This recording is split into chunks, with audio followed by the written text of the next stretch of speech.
we should be... Alright, and we should be live here on YouTube. Welcome everybody for the NASCAR Cup Series Cookout 400 at Martinsville Raceway. We're going to be going racing for 400 laps, 210 miles. Should be a fun one. Hopefully you guys are excited and along for the ride. I know I certainly am. We got ourselves a... well, I say a stacked NASCAR Cup Series field, but it's the same field we see pretty much every week, and there's only one part-timer in the field. The part-timer, or the part-time car, at least in the field, is, I believe, David Starr this week, which is a little disappointing. I wish that we had maybe someone a little bit more interesting to talk about at the back of the field. Yeah, David Starr. Let's see, what about the other rotational cars? Hemrick's full-time. Josh Williams in the 16 this week. Kaz is in the 15 like usual. Trying to see if there's any other big surprises in some of the rotational cars. Nope, pretty much everybody else is full-time, so. Yeah, actually the only two charter cars that do have a rotating lineup this year are the 15 for Rick Ware and the 16 for Colleague, and then you've got the part-time entries that usually don't show up. But there we go. Stream has started and we are here and ready. Hopefully you guys are excited for this one.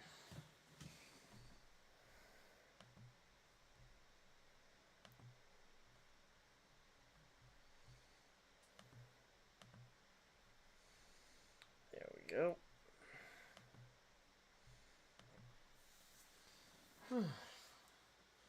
So yeah, so they're at commercial break right now. We're waiting. We should be hopefully getting ready for the command here soon to start the engines. I saw the countdown timer a little bit ago. We had about 10 minutes left at that point.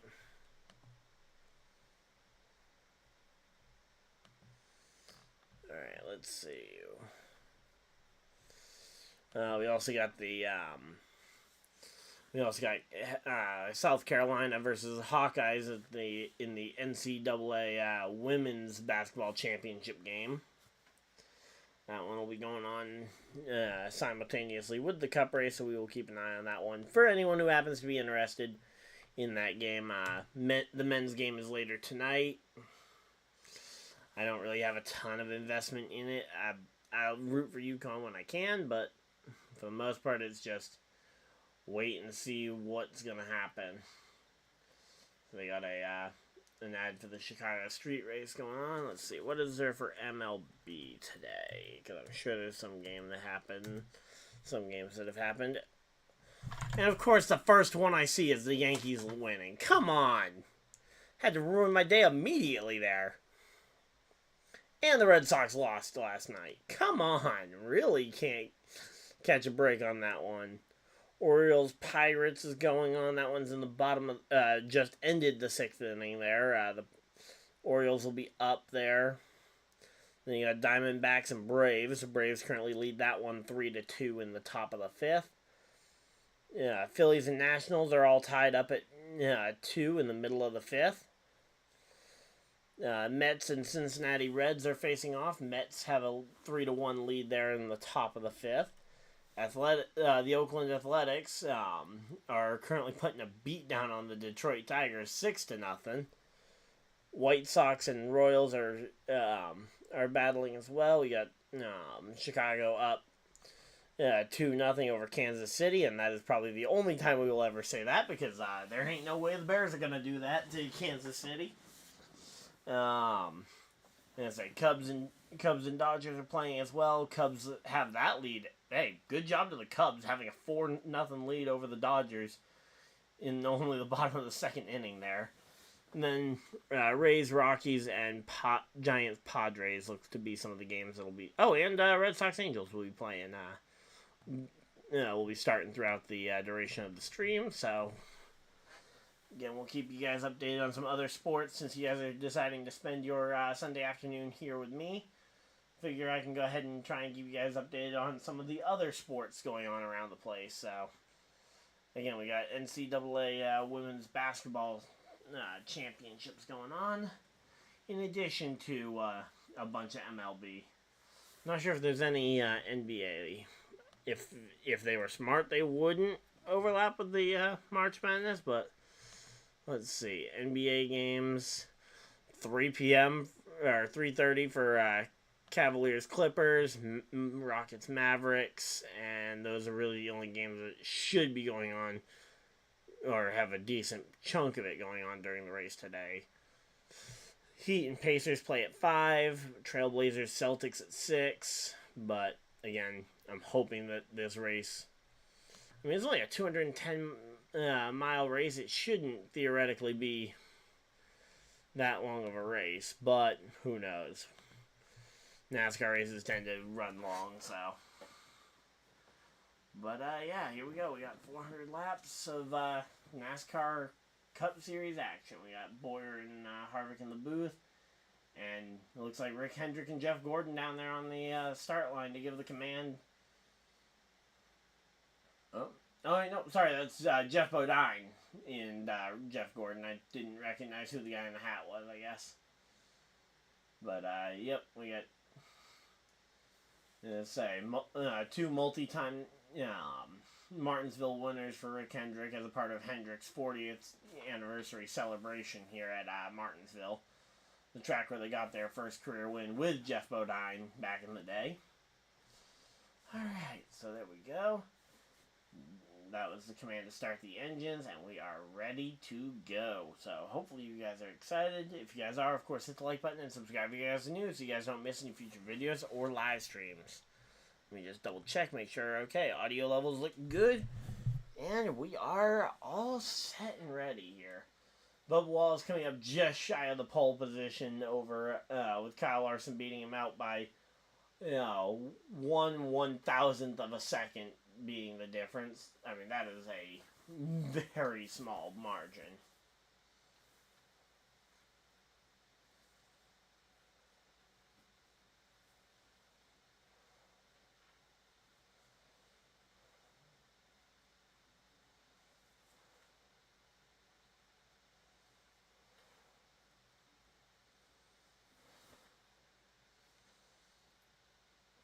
Alright, so there we go. We got that all taken care of, and we are ready for race time.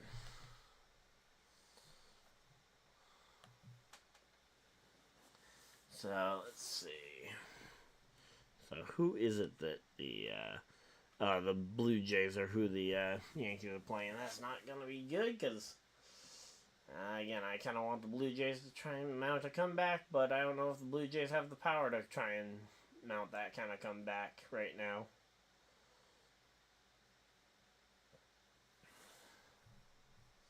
Oakland A's are a surprising team to see doing that well, although it is against the Detroit Tigers. I'm not overly surprised. But yeah, we're only a few minutes away from this NASCAR Cup Series race starting.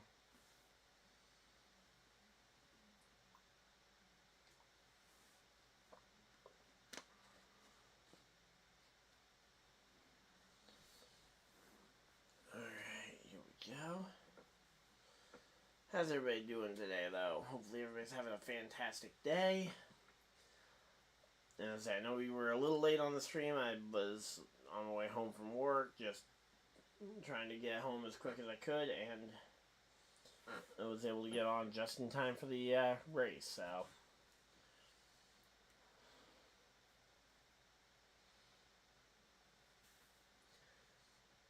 I'm going to say, showing some ARCA Menard Series highlights here. When's the ARCA race next, I wonder? I know they were racing at New Smyrna a couple weeks ago during the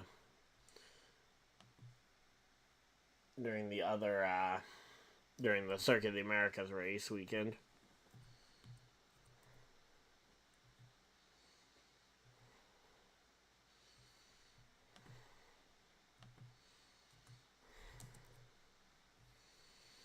Alright, let's see. ARCA schedule 2024.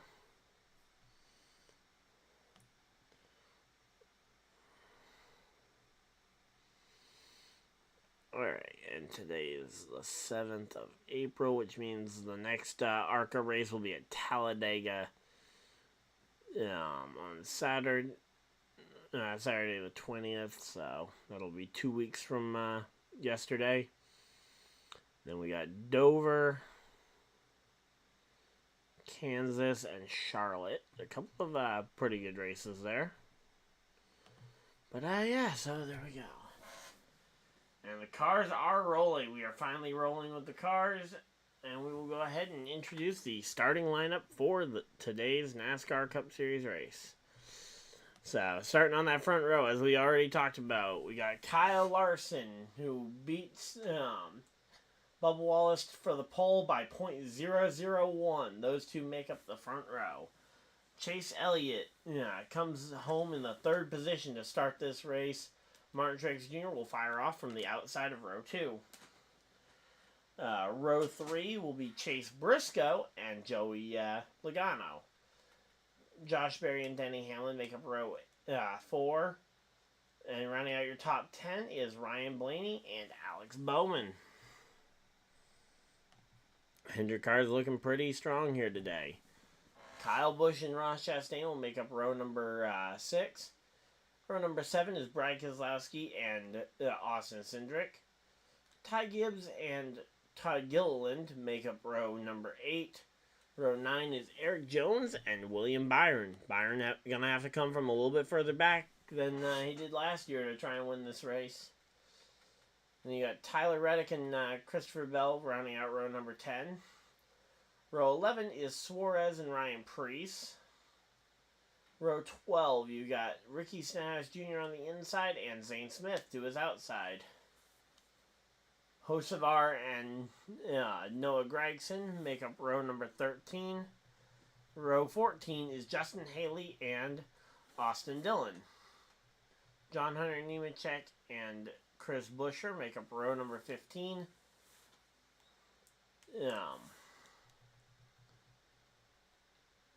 Row 15. Row 16 is Kaz Gralla and Corey LaJoy.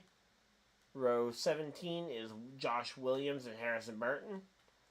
Row 18 will be Michael McDowell and Daniel Hemrick. And all by himself in row number 19 is David Starr in the number 66 car, who rounds out our field here for the day. 37 cars, and we should be all ready to go. Hopefully you guys are as excited as I am for this one, because it should be a pretty good race, although after Friday's truck race, I'm still apprehensive about the amount of passing that we'll see. I think we might see a little less passing than we normally would anticipate.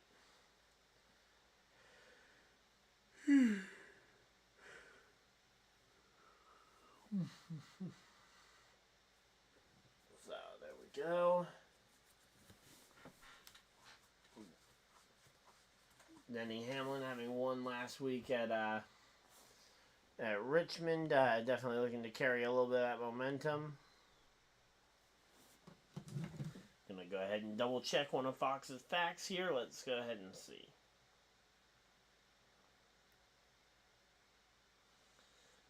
Yeah, Denny Hamlin has won both of the other technical short tracks. I know I would personally count Phoenix as a short track, but I know not everybody does. So, and say if you're counting just tracks that are under a mile in length, Denny Hamlin is currently on pace for potentially sweeping all the spring ones.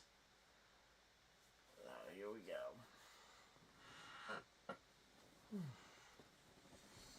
We're all settled in, locked in, and we should be good to go here for a good, nice Sunday afternoon drive.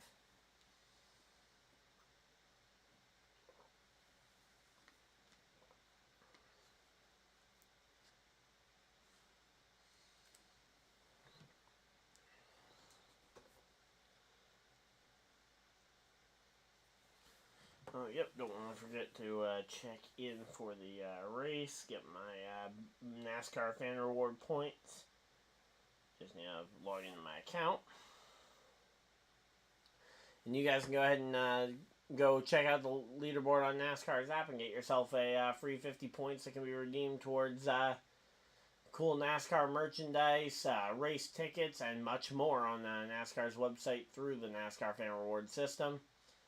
Not sponsored, but hey, anytime a company's giving away free stuff, I'll go ahead and tell you guys to go ahead and grab what you can, pretty much. Free is free. And there's some pretty cool prizes that I'm personally trying to go ahead and get points for. And they have red flagged the field to try and make sure that they all get off of pit road without going a lap down, because they're not trying to lap anybody before the end of the or before the start of the race.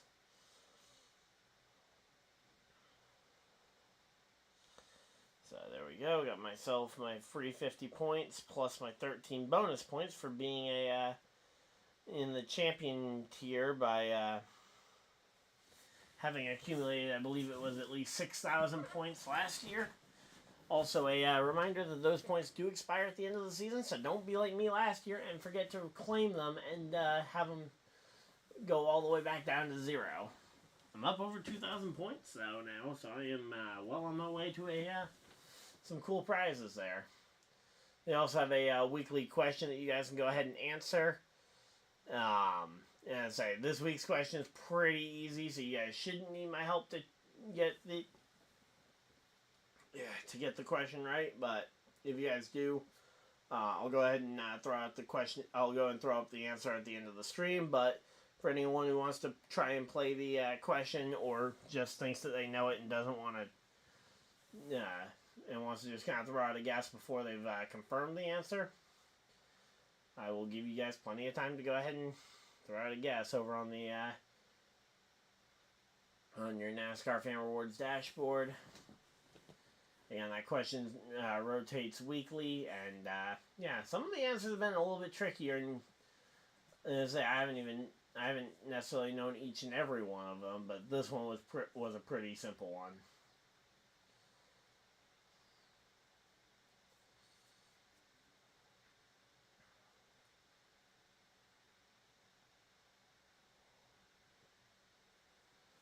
So they are doubled up and ready to go racing, it looks like. Hopefully you guys are excited.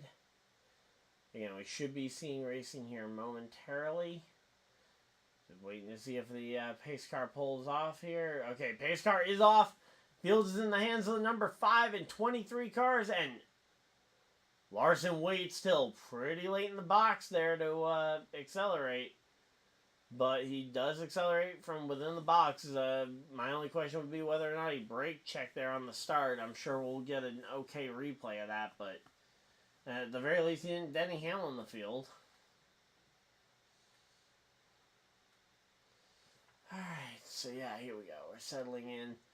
2 laps in, and it looks like, for the most part, all the drivers are just trying to get down to the bottom line and just ride for now.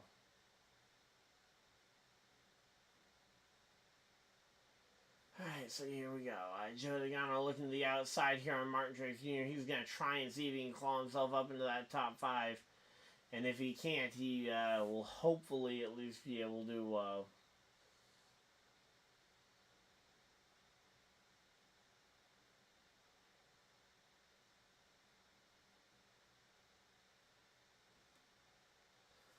Alright, there we go. Joe Degano was able to get in line, and we are all set. So everybody's kind of single filed out for the most part, except for Ross Chastain on the outside of Alex Bowman.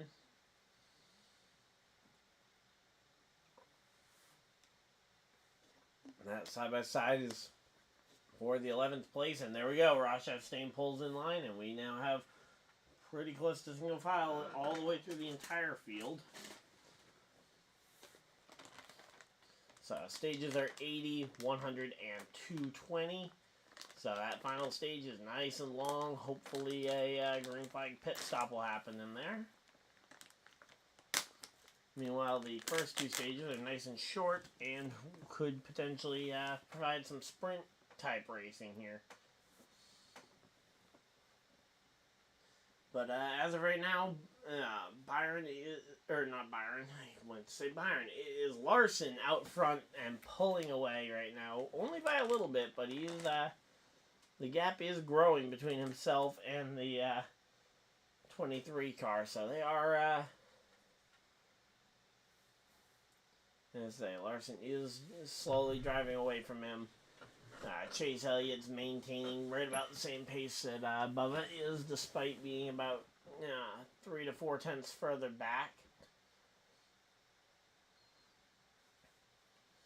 So that's just, so that kind of gap is pretty normal because that's about the gap that you would have between race cars and stuff. But here we go. All right, so nine laps down, a lot more to go here. And again, the fact that they got so spread out so early on definitely leads to some some stale racing, at least for the opening bit here. Let me go ahead and put up a poll here for stage 1.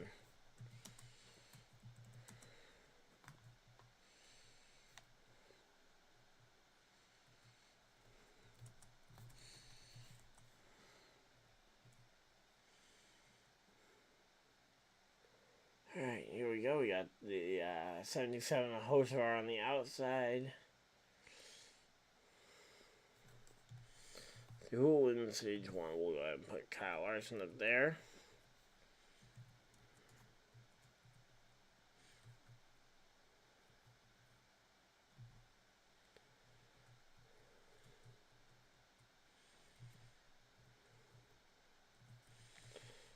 Alright, Kyle Larson.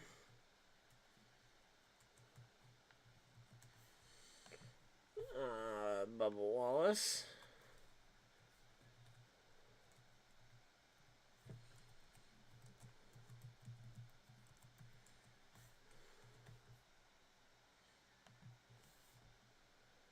And Chase Elliott.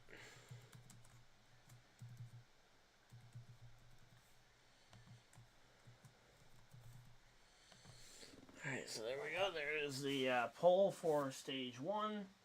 You guys can go ahead and vote. Let your guys' opinion be heard on that one. And yeah. Here we go. So favorites for the race. Hamlin and Larson enter the race as co-favorites. Truex in third at plus 700. Bling just behind him at plus 800, tied with Joey Logano. So there we go. Got some good racing. We are all dialed in, and we are just getting ready for, as I say, 15 laps in. We should be probably paced for our first caution, if I had to guess.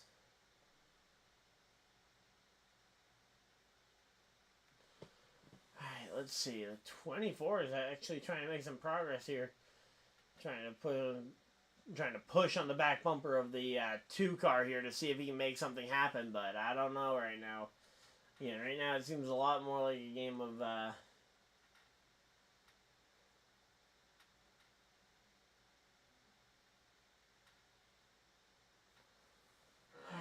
so yeah, again, right now Byron, he is in 15th place. He's up 3 spots since the restart, but again, it's just very hard to pass this track.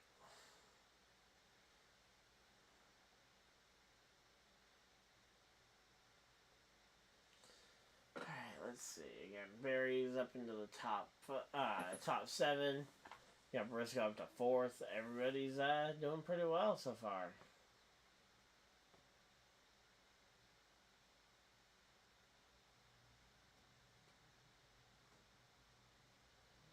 Alright, let's see again. Right now we're just kind of waiting here. Alright, let's see. And going to the first commercial break, which means I'm going to go use the bathroom because I actually didn't get a chance to use it before the stream started. So I will be right back, guys.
added a little bit light. Hopefully, we'll work on trying to get a good balance here. We'll also try turning on the light there and increase the level.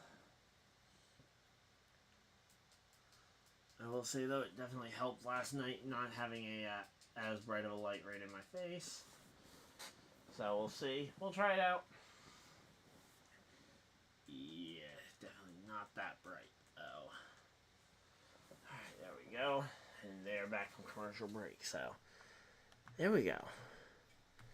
Got this all settled, and alright, we got 5 votes in there. Looks like we're leaning towards a Larson win, although there is some votes in for both Bubba and Elliott, so there you go.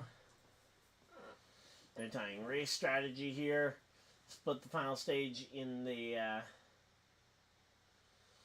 they're talking about splitting that final stage. They're talking about 2 tires as well being the strategy if a late caution comes out. They're talking about it also if cautions come out near the ends of stage 1 or 2, because you make it the entire stage 1 or stage 2 on 1 tank of fuel. So the conventional strategy, assuming no cautions, would be to run stage 1 to completion, green flag the entire distance, and then pit at the end of the stage in between stages 1 and 2. But and then again at the end of stage 2, in between stages 2 and 3, and then split stage 3 in half. But obviously caution flags can go ahead and mess a lot of this up. And they're doing a feature here on the 4 Hendrick drivers with those really cool red paint schemes that all 4 will be rocking for this race. I think Larson's is probably my favorite, although I gotta say I do really like the William Byron one more now that I've seen it in person. When I saw the rendering at first, I wasn't sold.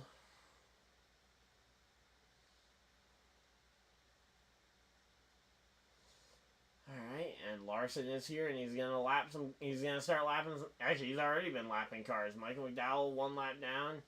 He's now on the back bumper of Harrison Burton here for another car to go a lap down here. Let's go. 33 laps in. Wow, they are cruising through this field.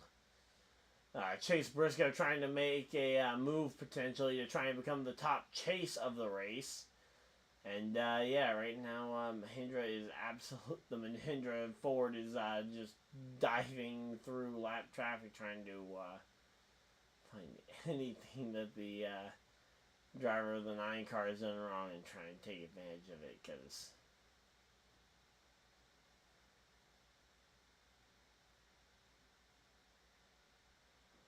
alright, and let's see, they've got the blue and yellow flag being displayed to some of these guys as they are working on getting past. You gotta be courteous to when you're going and getting past.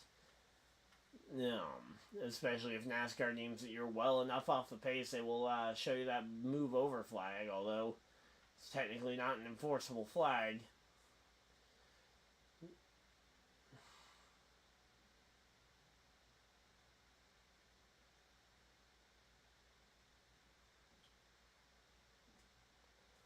Alright, let's see, 36 laps in, and again, they've kind of gotten so single file out that right now they're just racing to try and see who can be the first one to get to the traffic. And so far, Kyle Larson is absolutely starting to weave away from Bubba Wallace.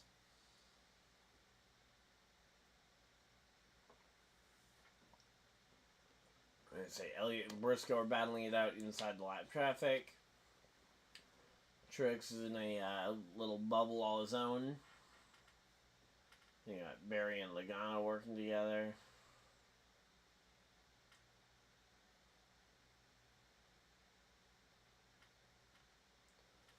Alright, let's see. And then there's Eric Jones and Ryan Preece are battling it out further back.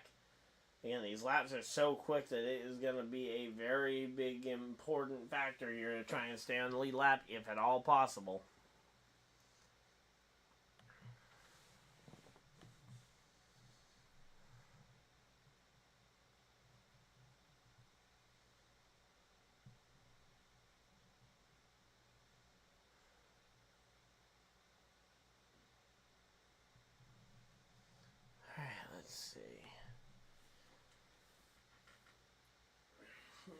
let's see. How high up have we lapped up to at this point? So we've lapped up to Corey LaJoie in 29th is the next one to go a lap down. Chris Buescher is in some deep trouble. He started pretty far back here, and he is back in the 28th position. Only 2 spots away from going a lap down.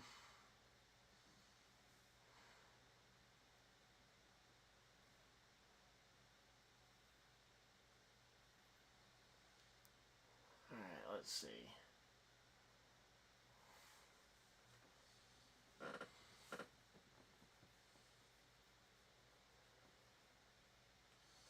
Alright, so yeah, again, right now, we're just chilling. Let's say Blaney and Bowman are dueling it out for the 11th spot. Meanwhile, they're showing a replay. Apparently, something happened when Larson tried to block Toby. Or not Toby, when Larson tried to block Corey LaJoie. Not sure where I got Toby from. He's one of the guys I work with. But so far off the pace since the start of the race, you have Haley, who's lost 9 spots. Austin Dillon has lost 5, and nobody else has lost more than 3. Blaney losing 3. Bell having lost 3. So there's some big names who have lost 3 spots, but those drivers who have lost more than that is concerning. So far, fastest lap of the race goes to Bubba Wallace in the McDonald's machine. Bit of a small consolation prize for not having the fastest lap in qualifying that led to him starting on the outside front row and not the pole position itself. But yeah, here we go. Let's see. Chase Briscoe going on by the 3 of Austin Dillon. No real surprise there.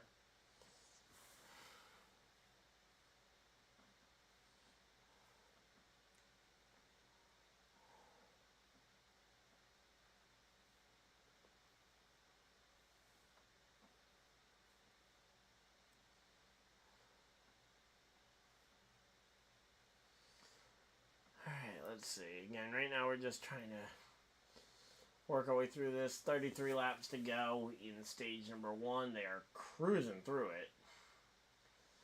I will say, the race actually feels like it's going by pretty quick here.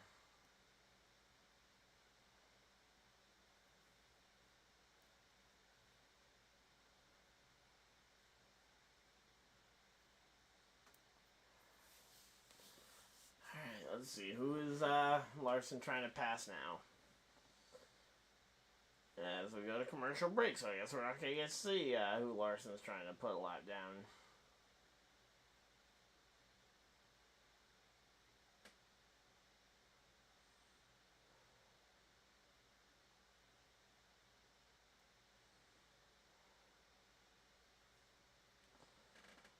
Alright, here we go.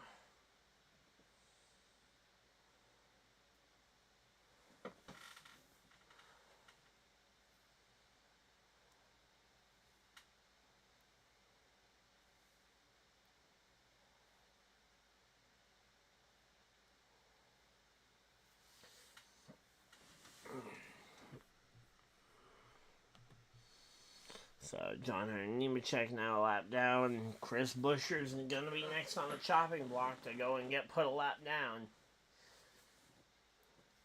Get him, Gregson, Zane Smith.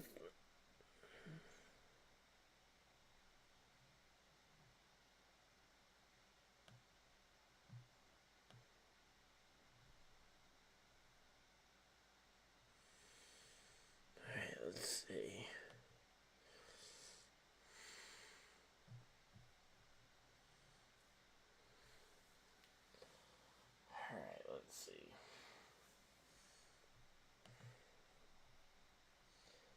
Back from commercial break, not yet.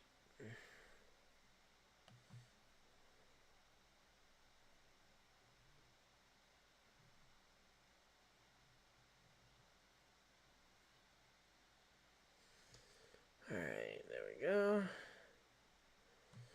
Let's go ahead and take a look at the NASCAR fantasy stuff.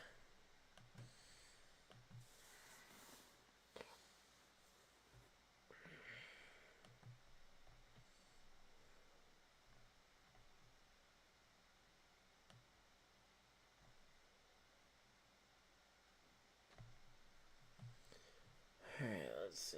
Again, right now we're just kind of working our way through this, double checking a few different things, and yeah, we are going through, and we are back from commercial break. Here we go. 25 laps to go in stage one. Stage one is absolutely just flown by.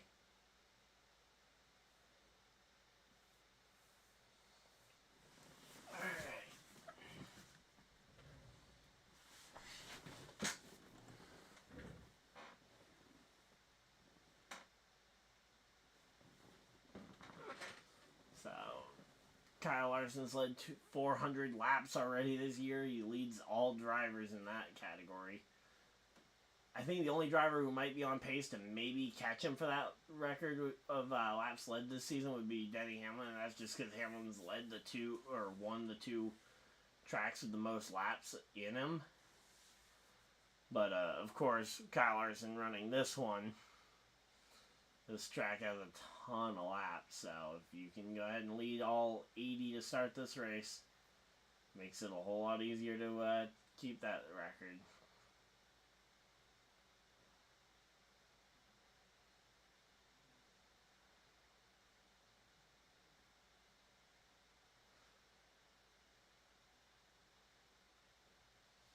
Alright, let's see.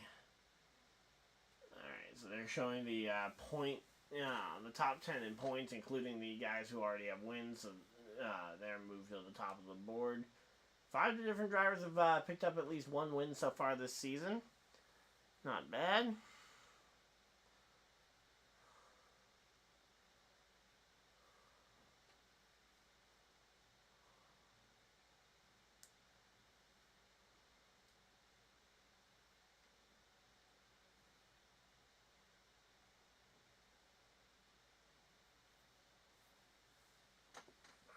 Let's see. Martin Truex Jr. and Hamlin, they're both hanging out inside the top 10. Byron has actually improved himself all the way up inside the top 10.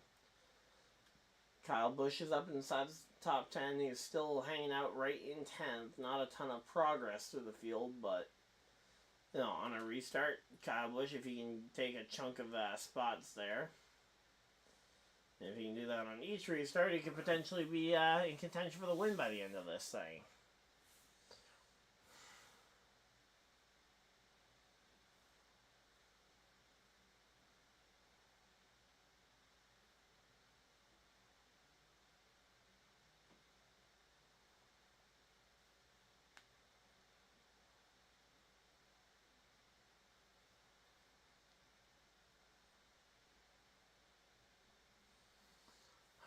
Let's see. They're showing something from the team meeting, I guess, from, although, any smart person would know that their whiteboard is wrong. That says that the second stage is 120 laps. Today's stage 2 is only 100 laps. Unless I'm mistaken. And if it is 180 or 120, I will gladly take an extra couple of laps. Alright, here we go. But yeah, this Cliff Daniels,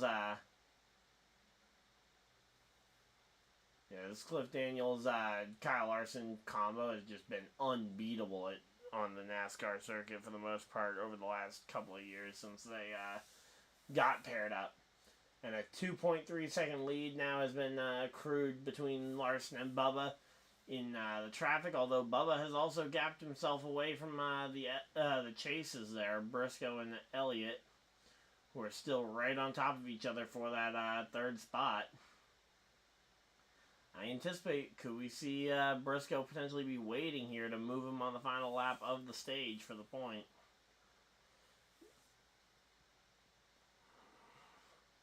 To avoid getting moved back right before the points get paid out.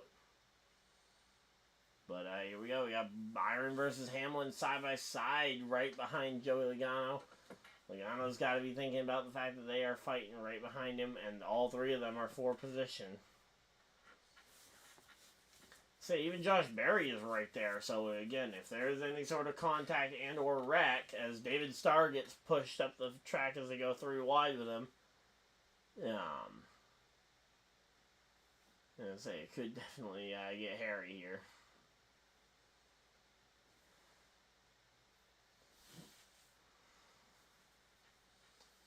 Alright, so yeah, they're actually making some decent progress through the thing. We got 11 laps to go in stage 1, and again, stage 1 is just flown by right now.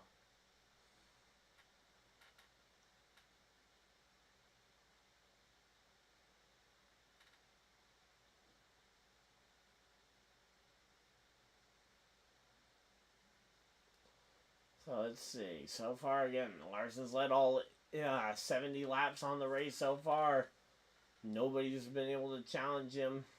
The most interesting battle on track has been this duel between the 11 and the 24 for 7th. They've been dueling it out for the last several laps right now. We've got 9 laps to go.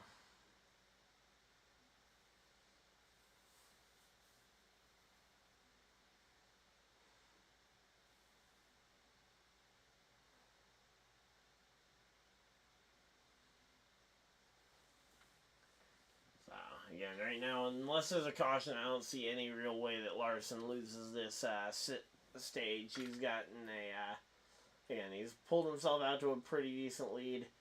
And at this point, Larson can just kind of back off the pace and relax for the remainder of the stage and probably still end up with a stage win. Love to see them highlight the gap between Larson and Bubba, but probably too big of a gap to even illustrate.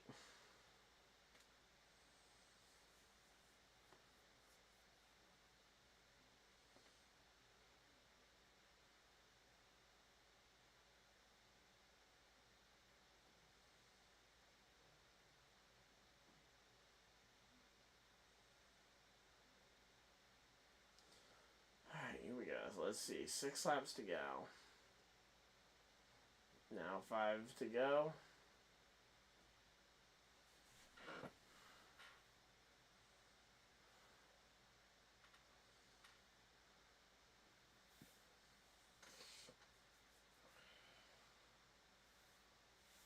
Let's see, what can, oh, here we go, Josh Berry looking for a peek on the, alright, let's see, can, Byron hold off? There we go, Byron holds off.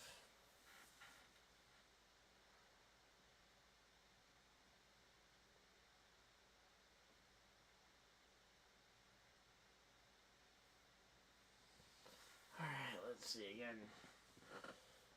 Last week was actually a pretty good week for Stewart-Haas Racing as a whole. They were able to make some major steps forward with the speed of their cars.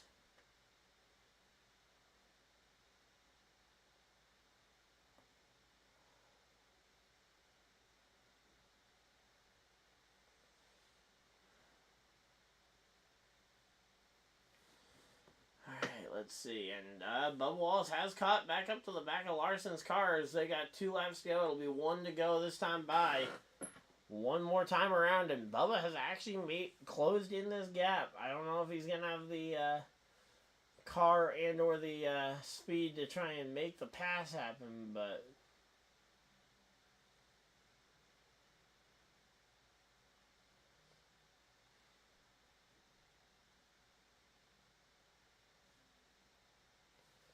And here we go, Bubba got to the inside, but not able to match the speed off the corner as Larson takes stage 1.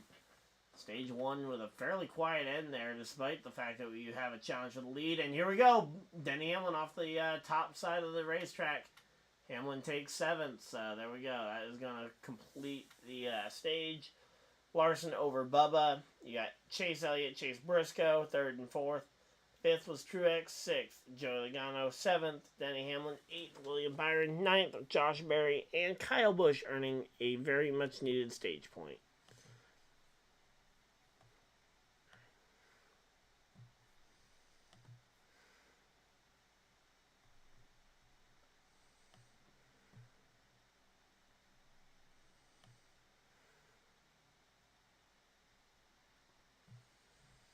Alright, let's see. Again, not much really going on in this race thus far. It's still early, but they just kind of flew through those first 80 laps without much.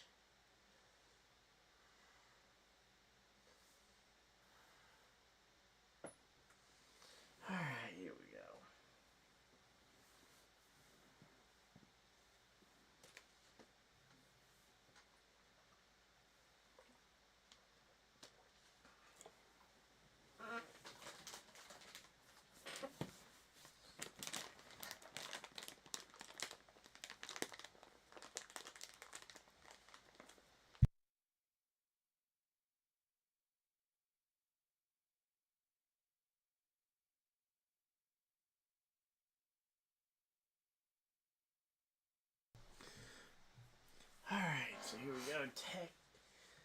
They were just showing a Texas NASCAR ad. Texas Motor Speedway's got the next race on the calendar. 3 races on the weekend. I will be home for both trucks and Cup. I will not be home for the Xfinity race, so only 2 streams next week, unless we come up with something else. Well, there will also be Thomas Cup returning on Thursday as well. So that should all be pretty good as we get ready for this one.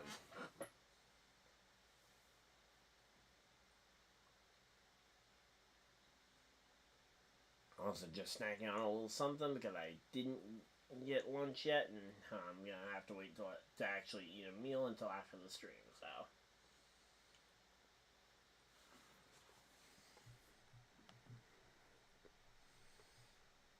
Now let's go ahead and update some baseball and some basketball here. Blue Jays are now 3-5 against the Yankees. Yankees still winning, but Blue Jays are starting to mount that comeback I needed. Orioles are leading the Pirates still, bottom of the 9th right now. Pirates need to score at least 1 to force extra innings and 2 to win outright. Diamondbacks and Braves are in the top of the 8th. A 3-2 score still stands there. The Nationals have pulled ahead of the Phillies at the end as the 7th inning comes to an end there. 3-2 Washington. Then you got the Mets and the Reds. That one is in the bottom of the 7th as Cincinnati trails the Mets by a score of 3-1. Oakland still has a 6-0 lead there. White Sox and Royals are at the end of the 6th inning. A 3-2 score there with Chicago leading. The Seattle Mariners game is at the end of the 4th inning here with a score of 10-2. Seattle trails the Milwaukee Brewers. That is a really impressive score there to see being put up by Milwaukee. Then you got the Miami Marlins thrashing the St. Louis Cardinals right now, 7-1. 7-1 at the end of the 6th inning. The Cubs-Dodgers game is currently on some sort of delay. Don't know if it's lightning near the stadium or something else, but they are currently on some sort of delay. Score there is still 6-0. And the Rays and Rockies have started their game, and that game is already a 2-0 game for Tampa.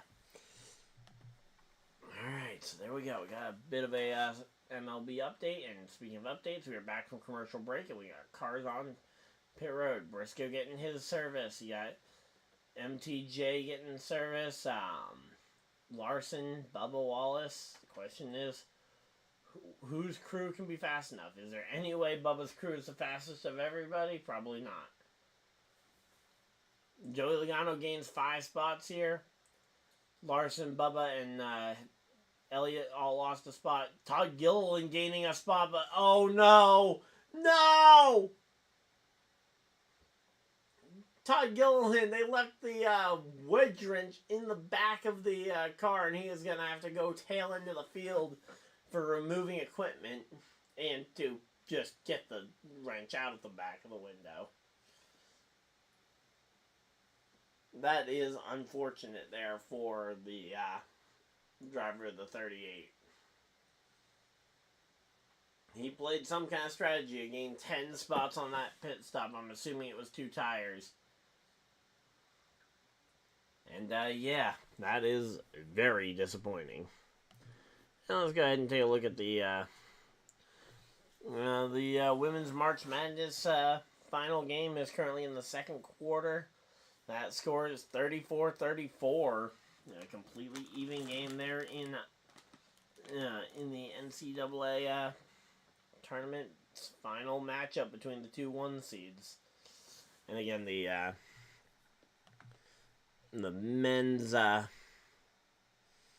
men's game doesn't start till later tonight. Cavaliers Clippers is still in the 1st quarter here. That score is currently 19-15. Pretty low. Pretty low scores, but NBA, I have no worries about their scores skyrocketing later. Speaking of rocketing, the Rockets lead the Mavericks in their showing, which is also still early in the first quarter. 14-5 is the score there. Alright, so there we go. We got ourselves a bit of a sports update there. Meanwhile, NASCAR is at commercial break, and we are waiting to hear the exact penalties and stuff. Because I'm assuming that Ty Gilliland is gonna have to serve some kind of penalty like that for removing equipment.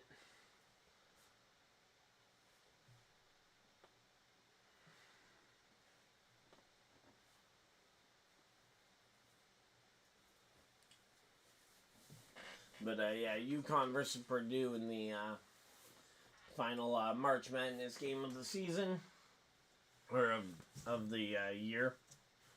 So that'll be a nice, fun one there for them.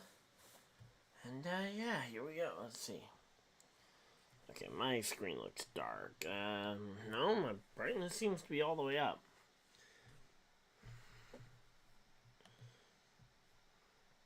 Well, and both basketball teams in the March Madness game just went and scored.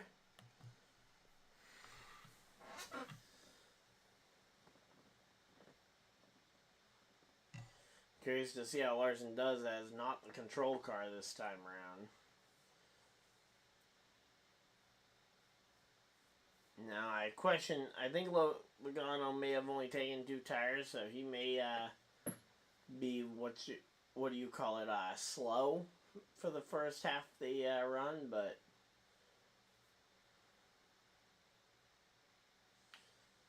alright, here we go, just double checking everything that's going on, and we are all good to go. Again, how's everybody doing today? We've got ourselves 9 people hanging out in chat. Hopefully you guys are having a fantastic day.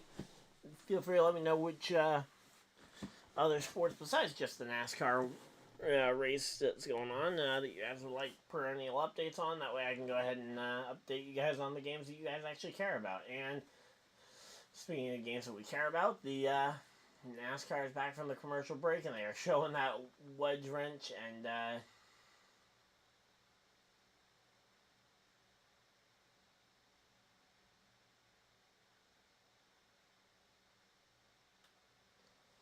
alright, here we go. Let's see. So stage points are done. Getting ready for the restart. Should be going green here soon. Let's go ahead and start up a stage 2 poll here.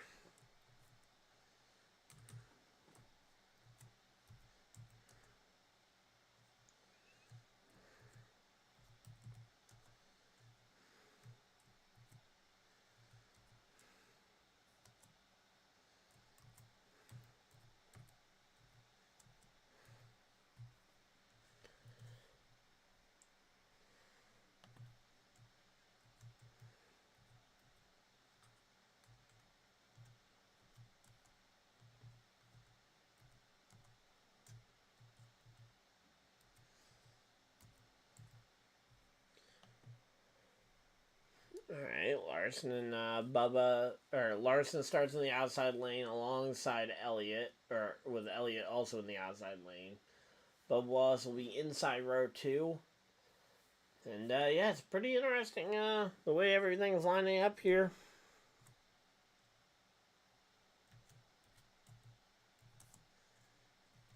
And green flag's out. We are back to racing. Let's go. Alright, so back to racing, and Bubba Wallace looking very strong here. We're going to go ahead and throw Bubba Wallace in this poll. I was hoping to throw another name in there, but with how strong Bubba's looking on this restart, I'd almost debate throwing him in there, but out of the fact that Larson won that last stage, I think I'd be shocked to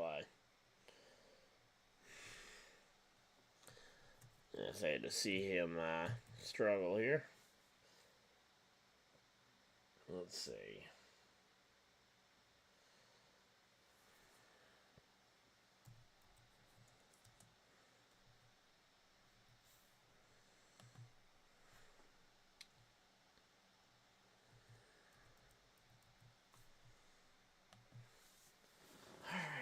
go. Got that all settled.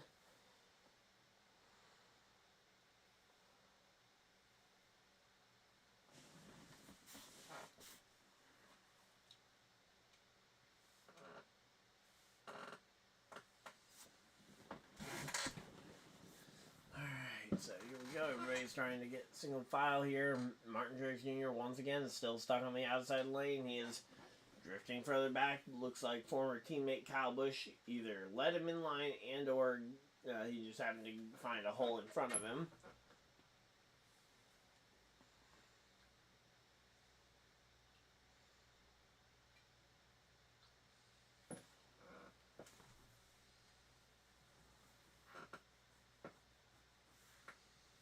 Alright, so here we go. All four Hendrick drivers are up inside the are all up inside the top 8. You got Larson 4th, Elliott 5th, Byron 6th, and Bowman 8th. So not doing too bad on that front. So in terms of NASCAR fantasy, if you guys selected all 400 drivers, you're probably looking pretty smart right about now. And I am not looking too smart for having Christopher Bell in my lineup. Although, again, I'm anticipating Byron potentially going and having something go wrong since, well, I picked him for the win this week, and we'll see how that goes.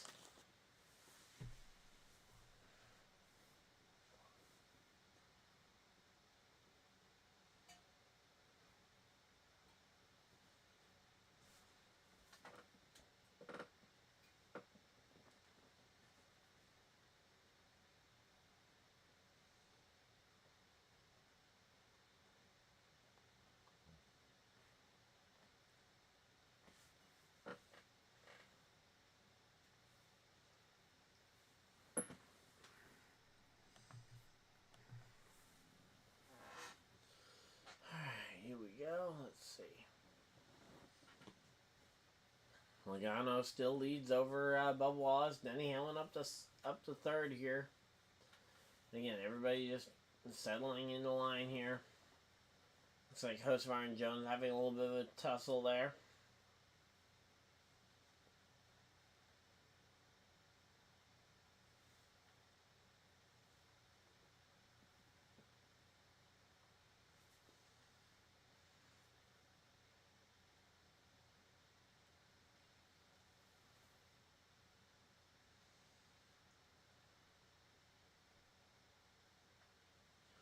Alright, here we go. 18 out of the 105 or 104 laps so far have been led by Logano.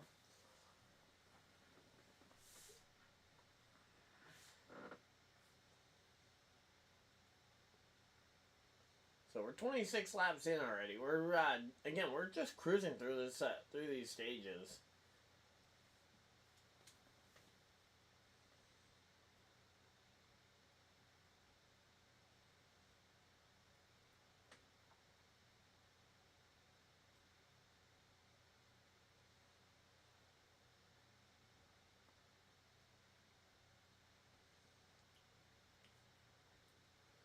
Alright, a little bit of contact there between Austin Dillon and Ryan Blaney, as Blaney's making his way through the field a little bit.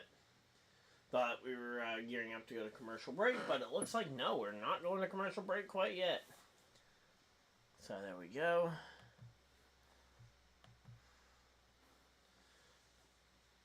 Alright, let's see. Again, right now, Ryan Blaney, he's all the way back in the 23rd position now. A little bit of a bad pit stop that last time by. Definitely hurt him.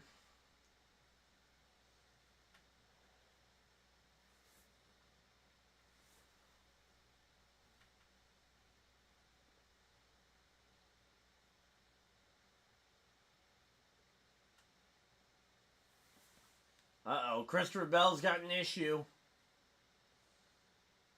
Uh-oh. Bell's got some kind of issue and he's past pit road, so he's going to have to wait until next time around, I guess, to come in.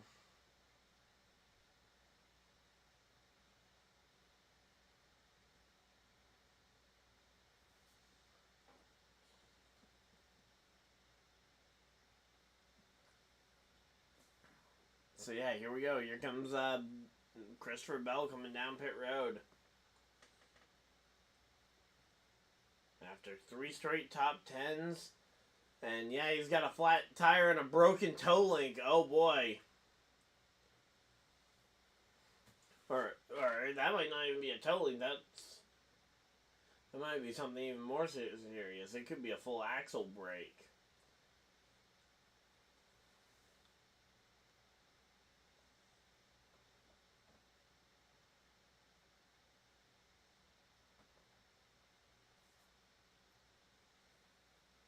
And there we go. Caution flag is waving. Okay, I wasn't sure if they were going to throw it, but caution flag has come out for debris likely from Christopher Bell, looks like.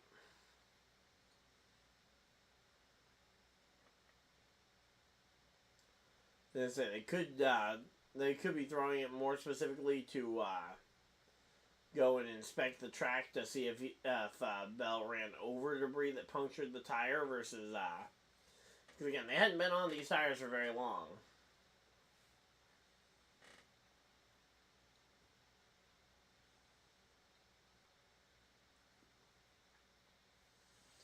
Alright, here we go.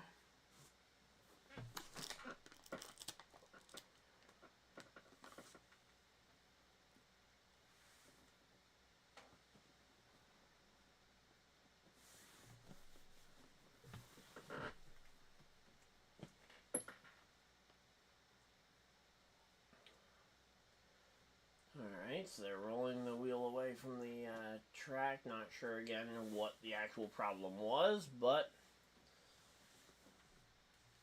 hopefully for Bell it wasn't terminal, although I've already gone and moved him to my garage because I don't want to risk it.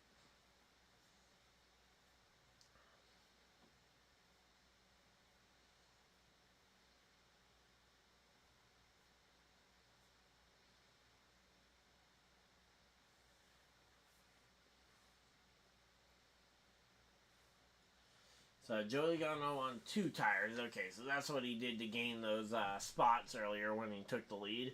He took 2 tires. Not sure if that's also what the 38 of Gilliland had intended on doing, or if he took 0 tires to gain 10 full spots. But regardless of what happened, he gained a lot of spots, and we're going to commercial break under the caution flag. So there we go.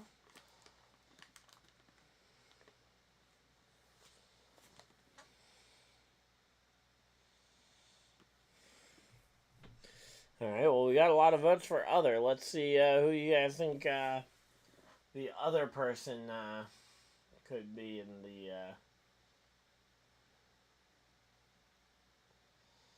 Alright, let's see.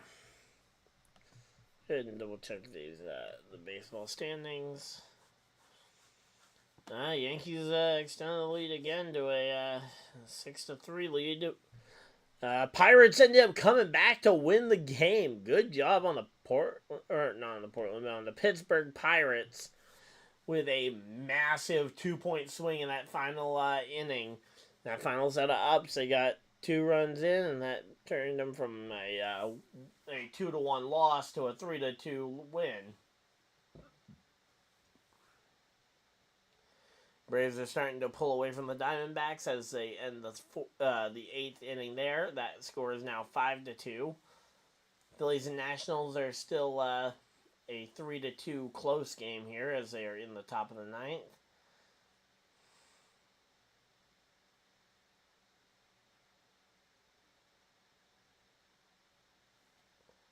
Alright, let's see. And then what are the other scores? Hey, the Tigers finally scored. There we go. That's a positive.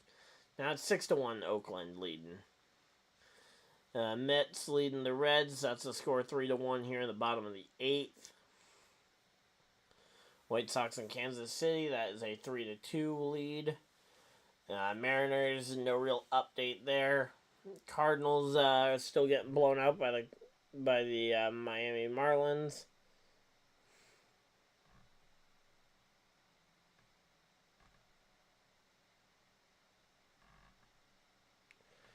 Alright, and then, let's see, any other games having started already? Rays Rockies is now a 3-0 shootout, and let's see, March Madness. South Carolina leads by 3 as they are closing in on halftime. So there we go.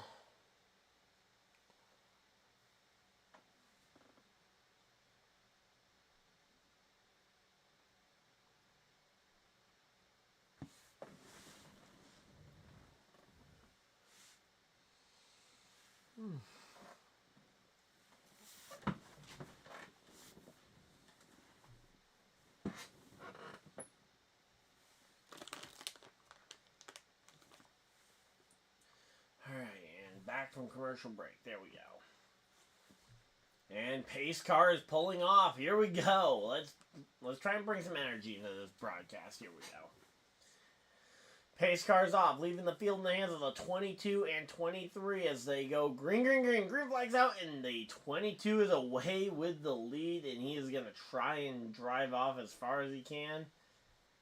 Bubba Wallace going to be in hot pursuit here, along with Denny Hamlin. Denny Hamlin knows what going too early looks like, because he did it last week.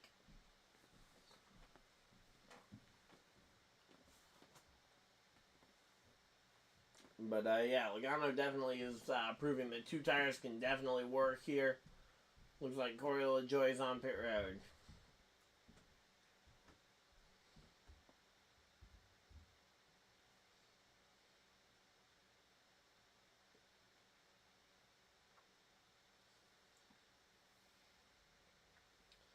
Alright, here we go. Bowman versus Elliott currently battling it out for the 5th position here.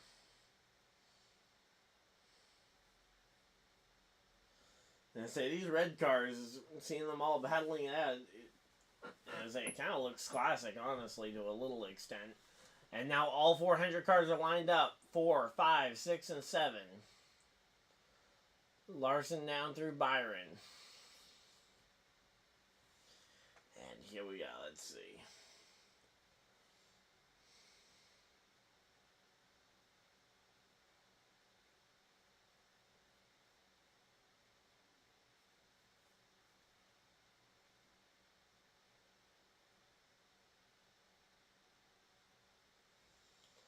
Alright, here we go. So you got 44 laps in here.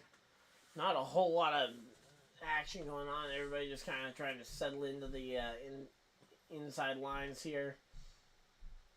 Still a long way to go in the stage. As we've crossed the, as they've already crossed the 1/4 mark in the race.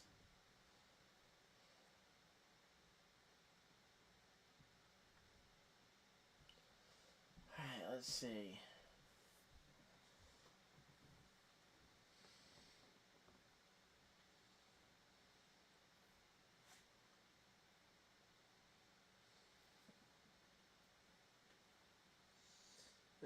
Briscoe was talking about how hard passing at the track's going to be, so it's going to be, seems like their solution is just to hope that nothing goes terribly wrong.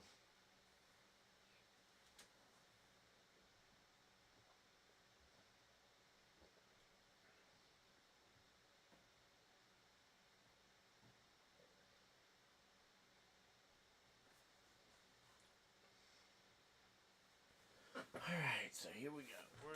We're just chilling here. Hopefully you guys are having a good day.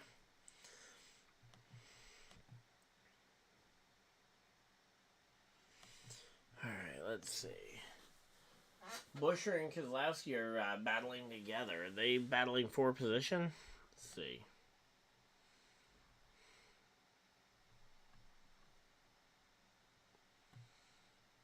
Alright. Keselowski is lead lap. Buescher is lead lap. They are both on the lead lap, so that battle is for position between the 2 RFK cars.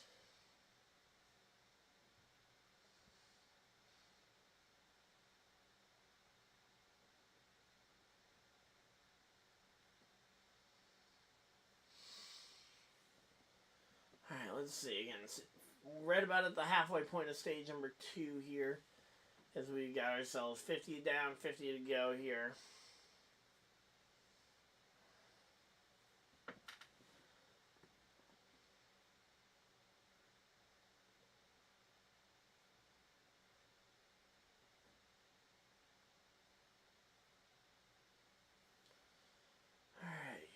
50 laps to go. 50 more times around. I wish that we had a little bit of a better track here, but as I say, we can't magically make the track better.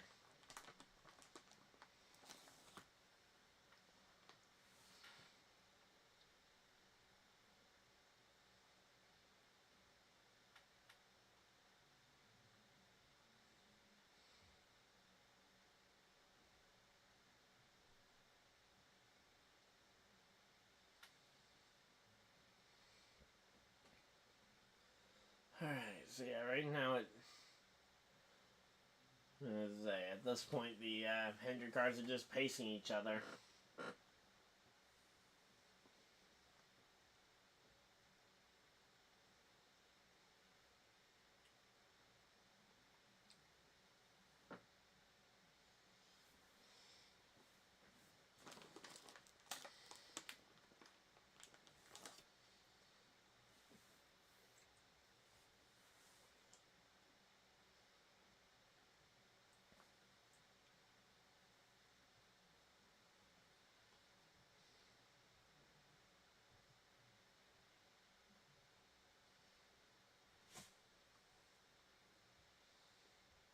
Alright, we got 46 laps to go, and they are continuing to count down.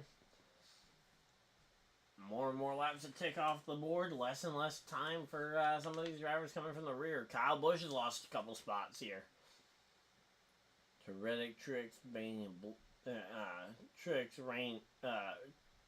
Reddick, Berry, and Chastain.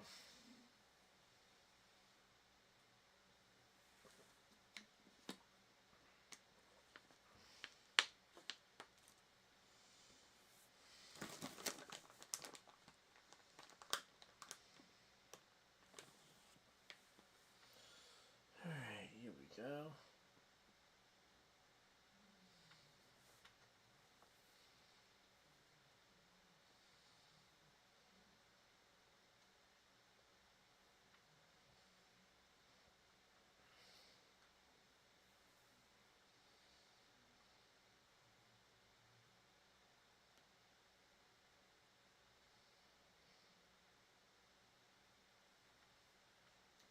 Oh, yeah, Harrison Burton got really loose. A little bit of contact there with the 51 car, but it all seems well there. The barely hung on to that one.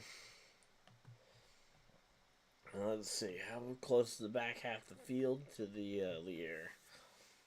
Looks like Noah Gragson is the last car on the lead lap at 14.2 seconds behind the leader. They're still a little ways off, but they will definitely catch the leaders before they try.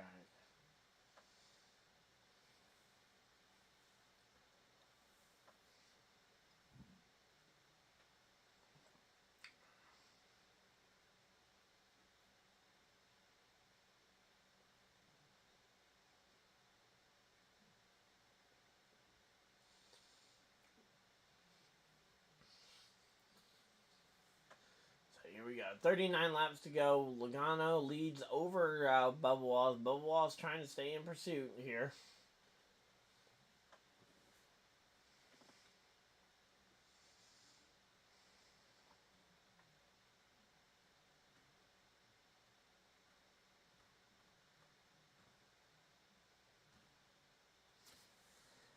Alright, they go side-by-side commercial break, and we are just chilling here. Alright, let's see.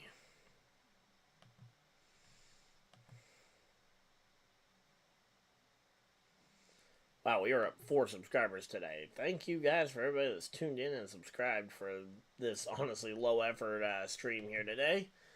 We're just chilling out. Again, we would love to talk with you guys if anyone wants to go ahead and chime in the chat.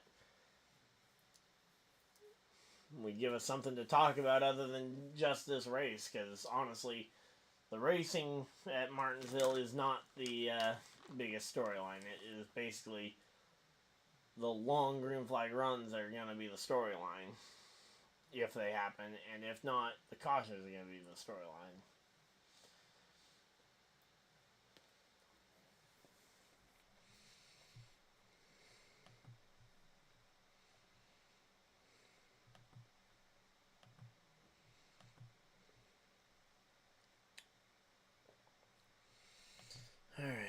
go. You have 35 laps left, so if you guys haven't already, check your lineups and make sure you guys get your lineups adjusted here. Also, don't forget to grab your NASCAR fan reward points. Just going to remind you guys again.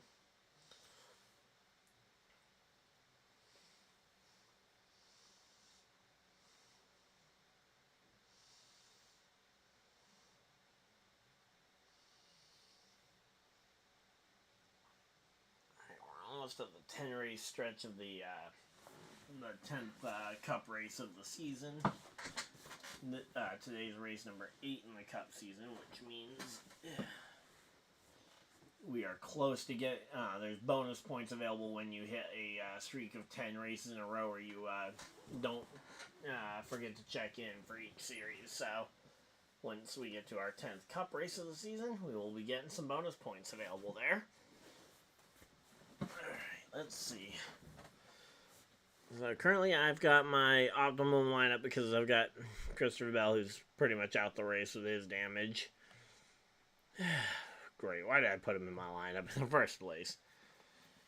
Really, so that's my primary lineup. I gotta check my other ones.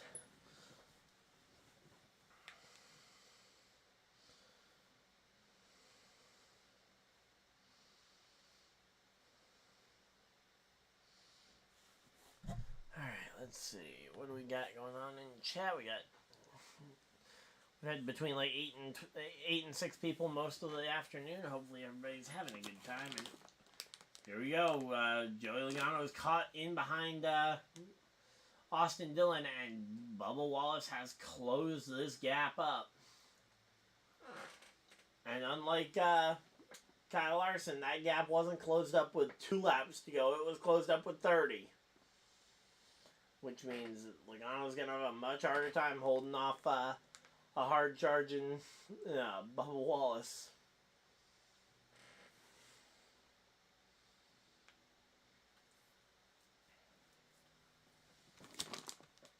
So yeah, you guys, if you guys haven't played the fantasy app before, you guys can move someone into your garage that maybe isn't doing too well. You won't get scored for them, but you also won't lose a use of them. So, potentially, if you have, say, Christopher Bell in your lineup, you can go ahead and save a use on him.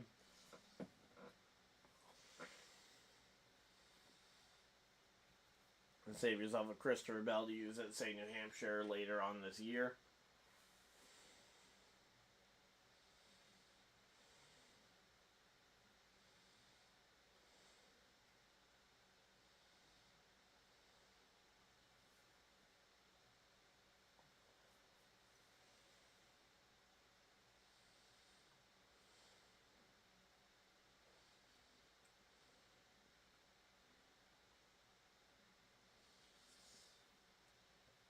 And say, Denny Hamlin's also right there on the back bumper of Bubba Wallace. We're going to have a 3-way battle for the lead here soon.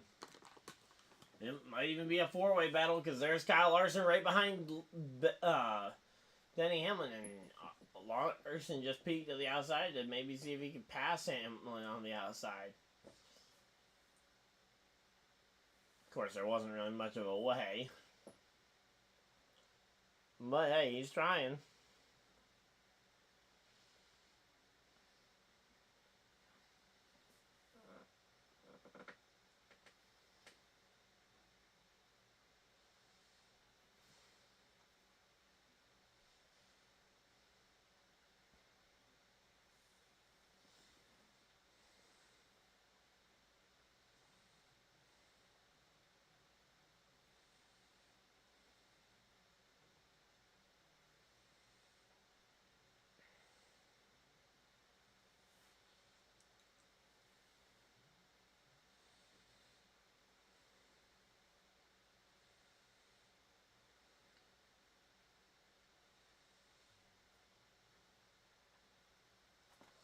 So here we got 22 laps to go, and now Elliott is starting to move himself into this conversation.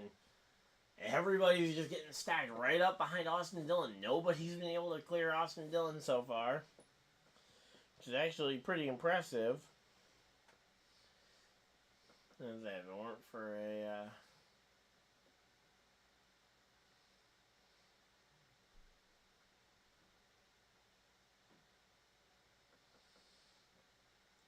Alright, here we got got 21 laps to go, and it is the single file train has formed, but they are a lot closer now. So potentially, if someone tries to make a move here, we might be able to see something. But everybody's got to kind of trust each other, which is the hard part for race car drivers because they barely trust anybody.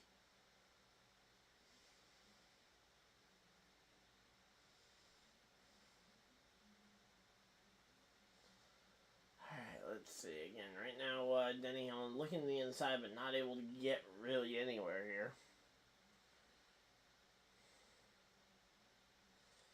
Alright, here we go.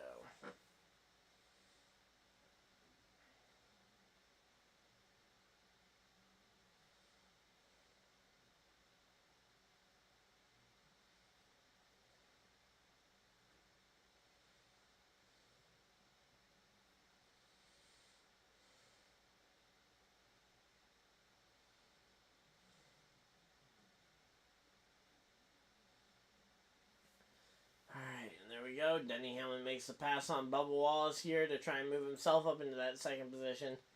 Now Denny is going to try and strike and see if he can go ahead and take this lead away from Logano.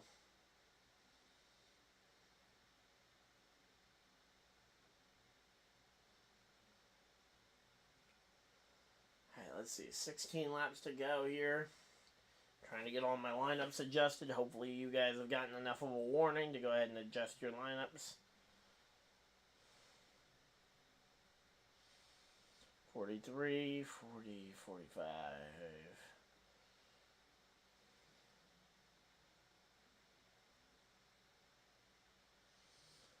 Alright, let's see. 15 to go, and Hamilton and Logano. This is the battle for the lead.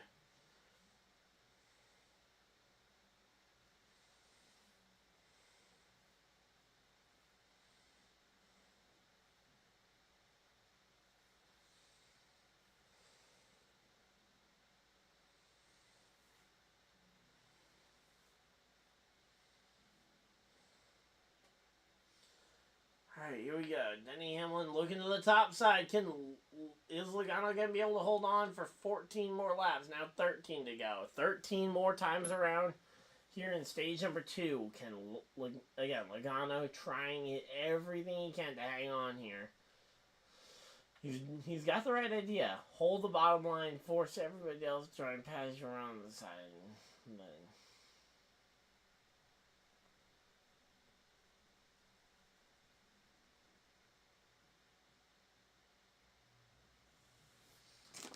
alright, and here we go, side by side. Hamlin was able to get to the inside of Logano's car. Here we go. Logano, though, off the corner. He's got some muscle here, but it looks like alright,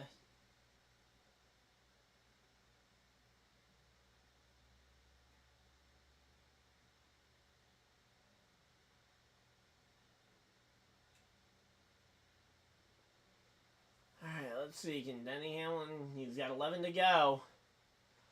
Can he hold off and be able to clear? Yes, he clears Joey Logano and is able to get up in front of him.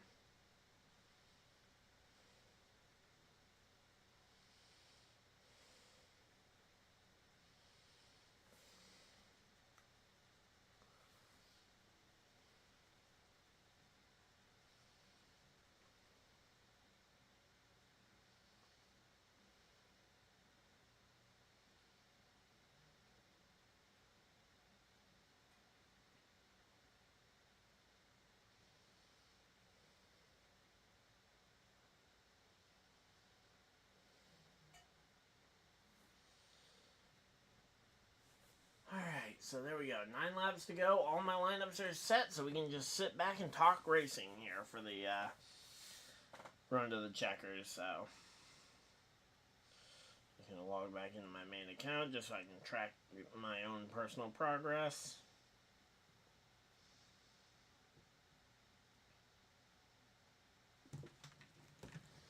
Alright, there we go. And now we got... Here comes Bubba Wallace trying to get by Joey Logano. I don't know if he's going to be able to, but somehow they're managing to get to Logano's inside. I was not really watching, so I didn't get a chance to see what they did to try and get Logano off the track. Could have nudged him entering the corner, which is probably likely.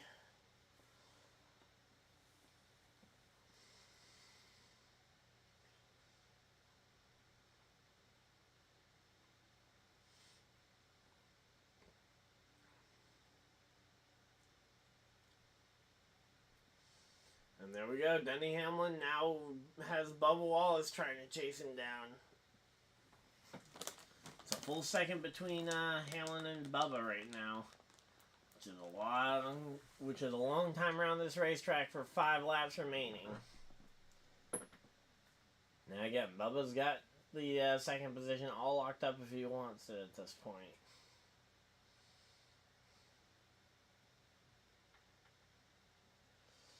Here we go. Now we got Chase Elliott looking the inside after Larson made his way through that same gap. Seems like Logano's just free falling here right at the end of the tire stints here.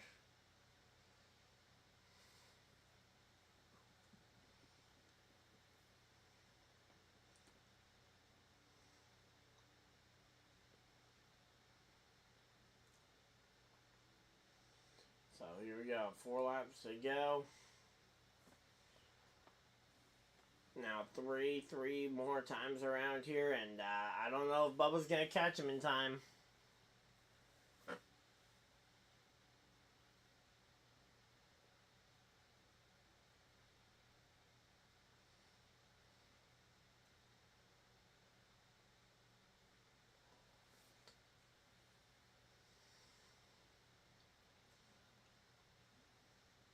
Oh, wow, here we go. Contact between Logano and Bowman as Bowman tries to find his way through as they take the white flag here.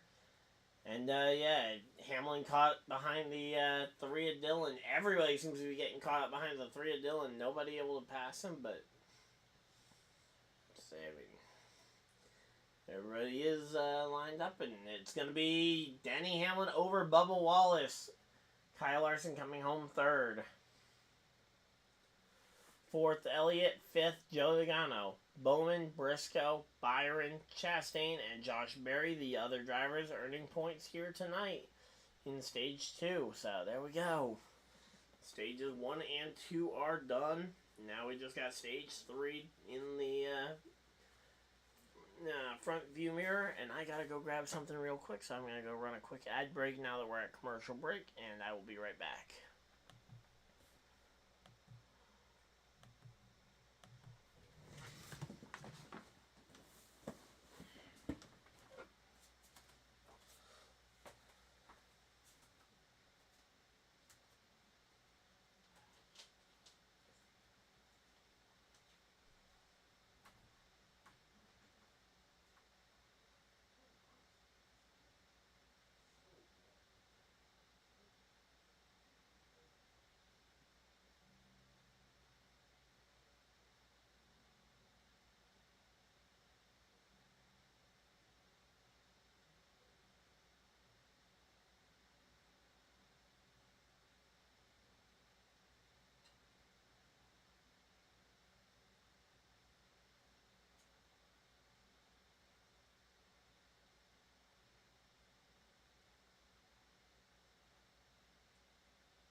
Back here, and we are ready for the final 220 lap stage.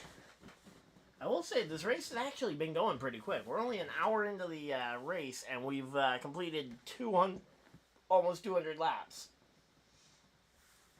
All right, quick update on the other sports around the going around the horn.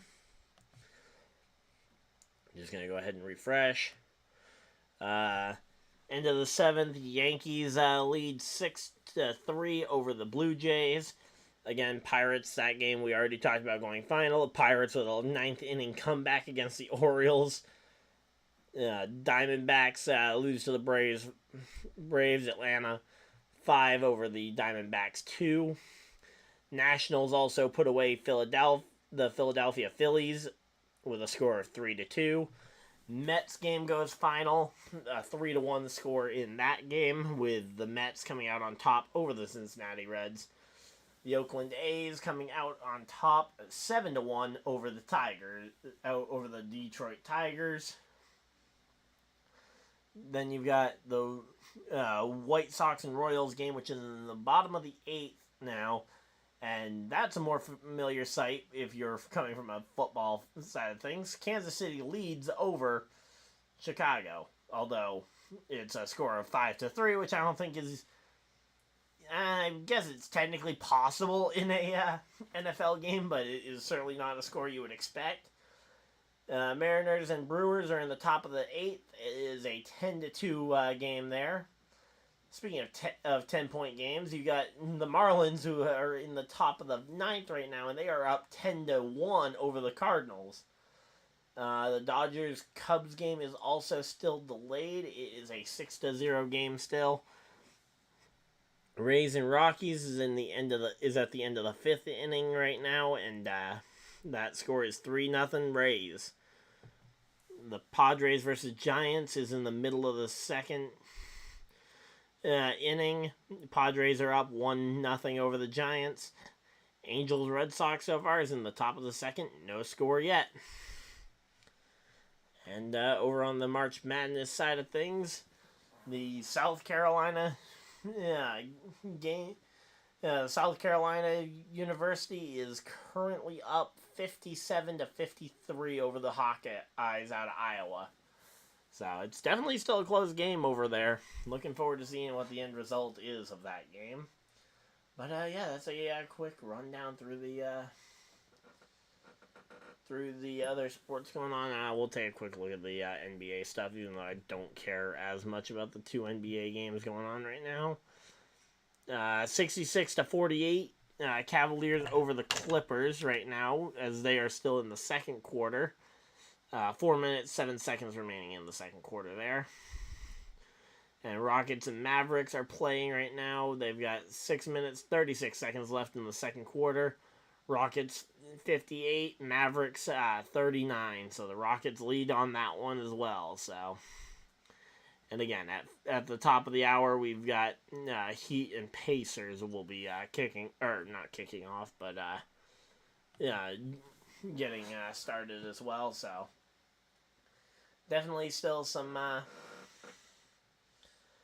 other sports going on for sure.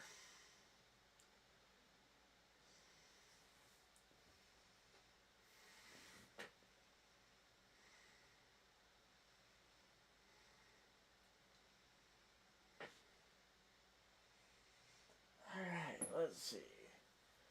So, and again, hey, Patrick, how's it going? There we go.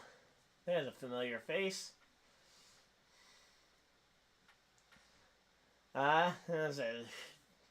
Once again, this is the 3rd race of the weekend, and so far, honestly, I would say, as much as I know it probably won't happen, I would say Martinsville should be on the case for a potential chopping of a race, because I know we talked about that last night. It was a topic of discussion, was tracks that could lose a date. Honestly, I think Spring Martinsville could be in jeopardy if this is the kind of product we're going to see put on at Martinsville. I don't know if we necessarily need this 2 times a year. So far, we've had 2 lead changes amongst 3 different leaders and 3 cautions. Only 1 caution for quote-unquote contact. It looked like Christopher Bell ran over some kind of debris and broke the front end of his car. We just ended the 2nd stage. Stages were won by Kyle Larson and Denny Hamlin, respectively. Bubba Wallace finishing runner-up in both stages after clawing his way back in stage 1. After Larson stretched the lead He was able to close in close, but not close enough to make a move at the end. And now on one of the...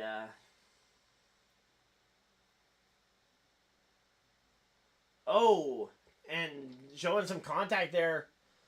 There was contact between Ty Gibbs and former Joe Gibbs racing driver Kyle Busch. Okay, that's not good. Hope is like that apparently happened on the last caution flag. That explains why Kyle Busch dropped back a little bit further. I know Eric won yesterday. Hey, cool. You're not the only person. Hey, Patrick, you're not the only person from the league that's out fishing right now. I know Eli went and took a fishing trip up to North Carolina as well. And that's the weird thing, is that, honestly, this package didn't perform this pathetically at Richmond or Bristol. I mean, obviously the tires were a disaster at Bristol. But, and that's where I would say I would almost be looking at removing a date from Martinsville unless it's really pulling in major TV numbers and or attendance in the stands, because I mean, again,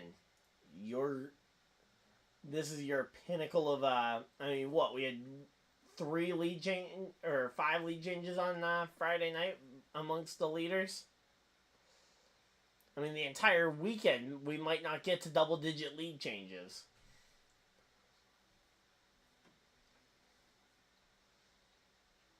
And that is a problem. If we can't get to double-digit... If I can get more viewers in my stream than we can get lead changes in a race, we got a problem. Because I do not get nearly the... let's say, if I were getting more viewers, sure, maybe I wouldn't be shocked that we get more viewers than the lead changes. But let's see.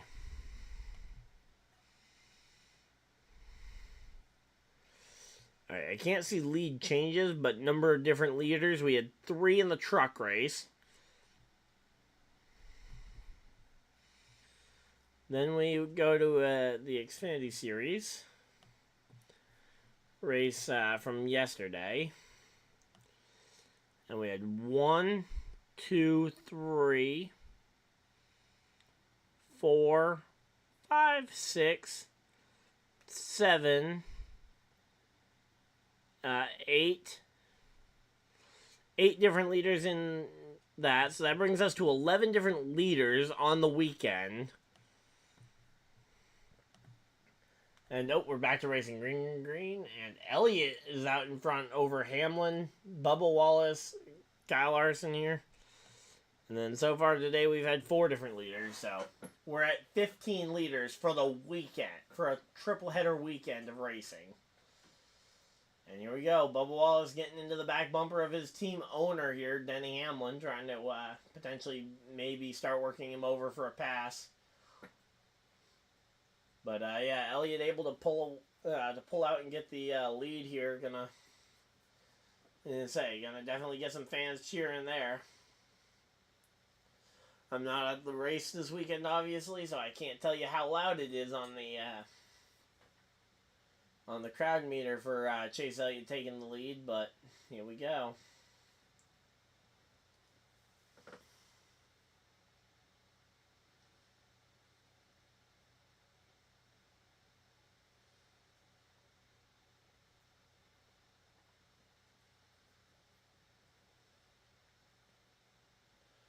Alright, so Ryan Blaney currently up in the 9th position here.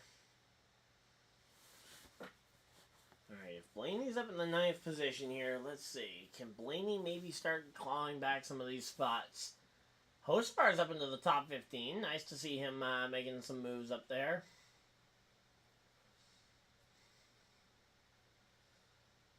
So, yep. Elliott, we are crossing the halfway mark in the race right now. The race is already official because we got to the end of stage 2, which was a couple laps shy of the 200 lap mark for halfway. And yeah, here we go. We are just chilling here.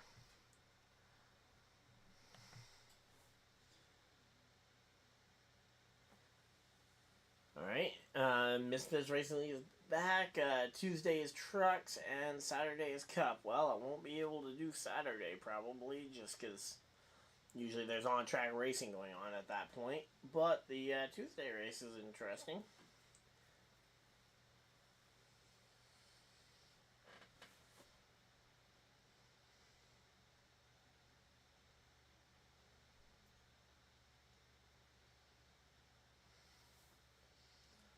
Alright, so yeah, right now you got Denny Hamlin. Again, he's just basically following Elliott. And honestly, at this point, if I'm Hamlin or Bubba, I'm okay to follow Chase for a while. I don't need to make this move for another 120 laps or so before I really need to start thinking about, hey, I need a pass here. And, ooh, wow, they are really close there between Ty Gibbs and the rest of the cars around him here. Kind of looks like a hornet's nest waiting for something to crash. Speaking of crashing, Kyle Busch, oh, yep, caution flag flies. I was not trying to say that. Christopher Bell back out on track, and he, I don't know if Christopher Bell is the, Christopher Bell spins it around, and he is the cause of the caution this time. I was going to say, Kyle Busch is trying to crash through the middle of, Hocevar and Priest to try and gain a couple of spots, but, then we all of a sudden got a caution flag for an unrelated issue. So, yep, there we go.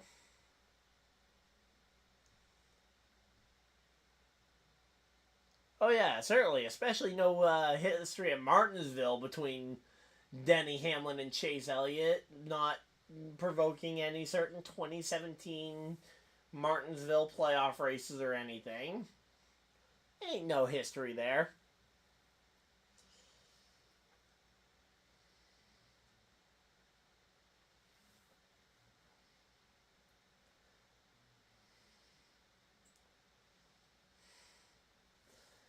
And I'm saying, I'm sure Denny Hamlin has totally learned some respect since that incident back in 2017, right?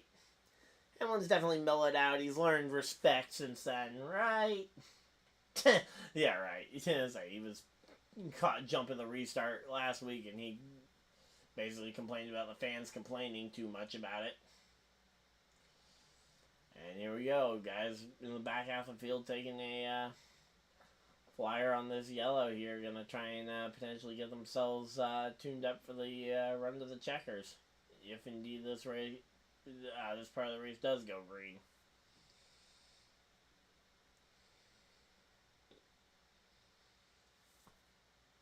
Hey, Patrick, drivers don't remember that stuff, you know.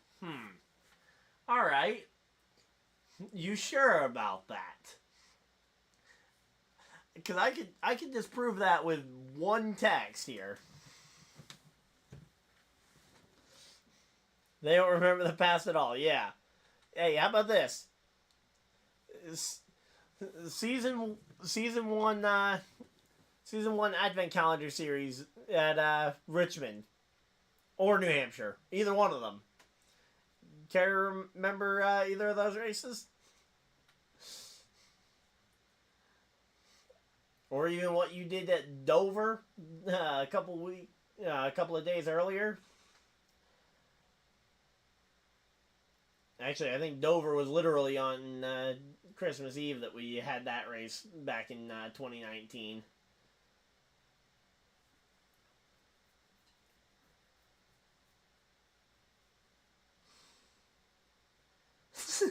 Yeah, see? Drivers totally don't remember the past.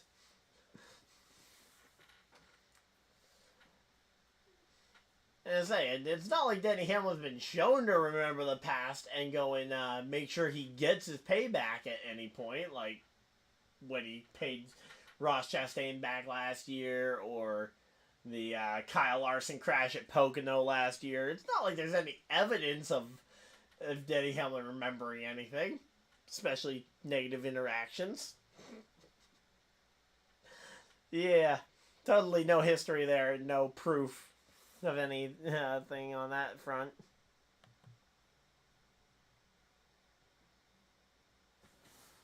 Alright, let's see.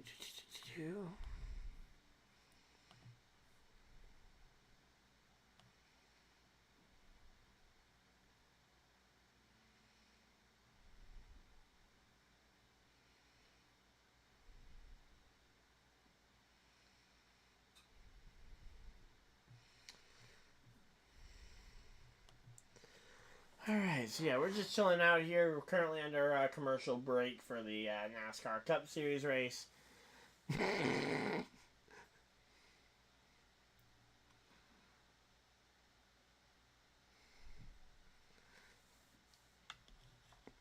Thrasher 2020 Championship Race at Homestead.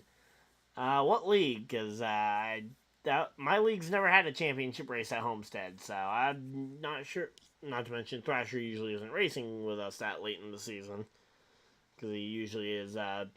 He pops in for a couple of races here and there up until this year.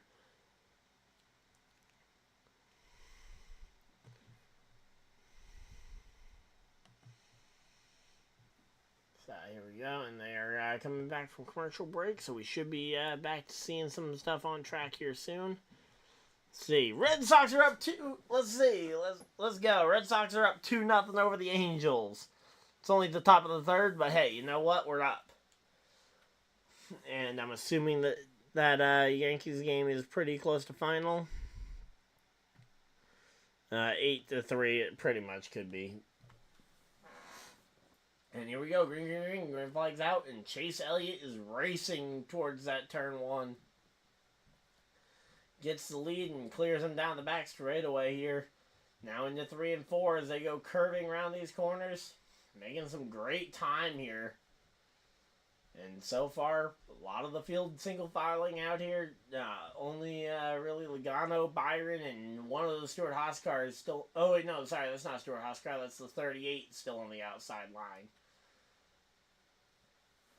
So yeah, now Joe Logano able to find a spot in front of one of the Stewart-Haas cars here, and Byron gonna try and pass Joey Logano here. I think he's gonna say Byron see the hole in front of Joey Logano. If he can just get to that hole before Joey can fill it, that would be great for it. But there we go. It looks like it's closing up. Although on corner exit it opens right back up, and there we go. Byron able to get clear in front. And now it's just Todd Gilliland up there who has not found a home on the inside line. And here we go. Todd Gilliland, no, Todd Gilliland does not get in line there. I thought he was going to be able to.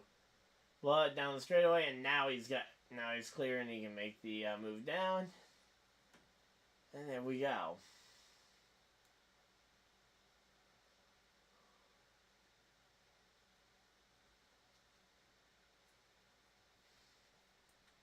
So yeah, I mean, as of right now, I mean, the filtering to get in line is actually looks pretty interesting. SRL? No idea what was SRL? I don't know the SRL series. Yeah, Patrick, hey. Yeah, who is your MLB team? Maybe I can go ahead and laugh at your MLB team for a bit. No, and Brewers game goes final. That game ends 12-4. Brewers over the Mariners. Not sure what's going on with both the Dodgers and Cardinals game. The Cardinals versus the Marlins. That is currently a 10-1 score. Marlins leading over the Cardinals. Might as well call that one official pretty much. And the Cubs have a 6-0 lead over the Dodgers, and that one's been delayed for a decent chunk of time here. Meanwhile, the entire field's starting to get spread right out here. Lap traffic is going to be the interesting point. No real action here on the top side.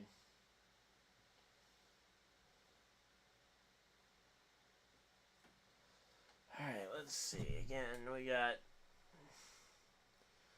Let's take a quick look over at March Madness. And the March Madness women's game has 8 minutes, 38 seconds left in the game. And it is currently 72 to 61, South Carolina over Iowa.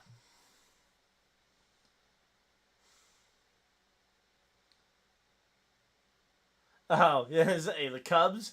Well, hey, Cubs are leading right now, 6-0 in a race in a game that's delayed for whatever reason. But hey, you know what? Go hang that W flag there, Keystone. They fly it after every win, right? All right, so focusing back in on the race, we got a little bit of a duel between a driver in a car he should be familiar with, the 47 of Stenhouse, battling it out with the number 17 car of Chris Buescher. Those two drivers involved in really the only quote-unquote trade, the only time that the we've ever seen a team actually go and pull a no trade backsies type thing. No, Patrick, you can keep it. Fish on fish? No idea what you're talking about with fish on fish. But yeah, we're just chilling here. We got ourselves some pretty good running here. Not sure what I'm gonna do for dinner after the race, but let's see.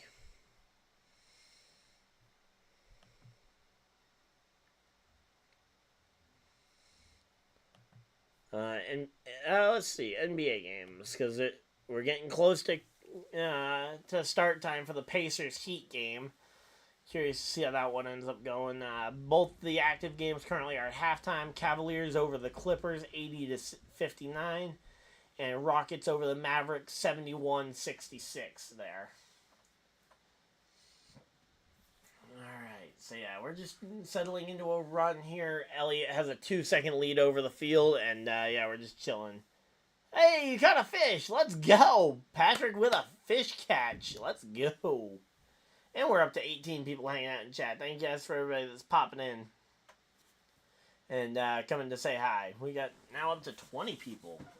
Yeah, if only we could have 20 people having led laps in this race. That would be a really exciting race at Martinsville. But welcome everybody. We got ourselves a little bit of a slow race, and honestly, it's been a pretty slow weekend of racing. With I can almost count on my fingers the amount of leaders we've had throughout the weekend, because it has not been a great weekend of racing here. But yeah. All four Hendrick cars, though, up inside the top 6. And who would have guessed William Byron being the worst of them?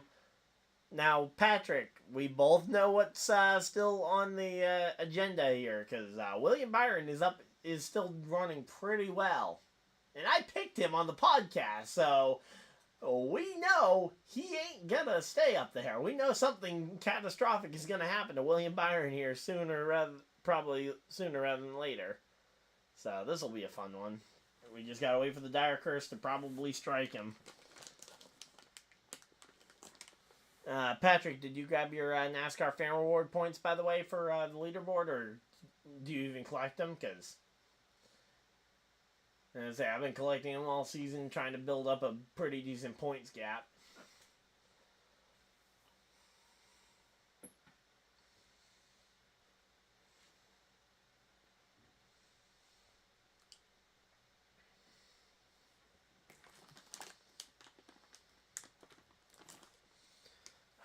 Here we go. Alright, well, I don't know what happened with the viewership spike, but we are settling back down at about 14 people, so thank you guys, though, for everybody that has popped in. If you guys only popped in for a minute or two, thank you guys for stopping by. For these of you guys who might be choosing to stay, we'll be glad to hang out and go ahead, say hi in the chat. We'll be having some fun, hopefully, throughout the remainder of this race. Although, why do we have to have Texas Motor Speedway next? Can't we have a good track? I know we got 2 weeks and we can go to Talladega, but still, I mean, come on. There's got to be some better tracks out there than Texas.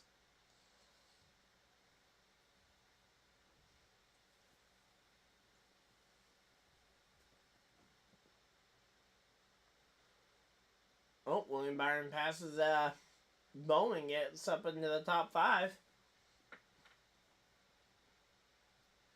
Now, I did say that the dire curse for Byron this week was that he qualified 18th while the rest of his teammates were up in the top 10 qualifying, but I don't know if that counts as enough of a curse compared to some of the curses that guys like Bell and some of the other picks I've had over the course of the season have gone through, but... And, alright, ones to watch. They got Elliott, they got Bubba for the first 2 picks for the ones to watch. Now they got Hamlin going and talking about Hamlin there.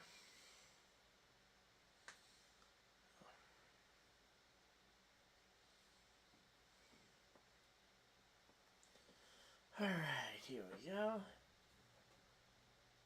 And that's Austin Dillon. I thought that might be Martin Truex Jr. or someone actually competent in behind him. Personally, do you really like New Texas, though, Patrick? Because we've both talked pretty intensely about it, about the reconfiguration. It's your most winning track. Yeah, but how many of those wins came before the repave? Also, Elliott's closing in on having led double the amount of laps today that he has in the entire season. Oh, just not New Texas. Yeah. So, Texas would be a great track to go to if we had a time machine. I would be A-okay with going to a Texas race if it was a time machine. If we had a time machine to go back to the old configuration. I guess Texas is like, you and Texas's relationship is similar to Denny Hamlin and Pocono. Because it took Hamlin forever to figure out the new repave at Pocono. Even though Pocono was one of his best tracks prior to the repave.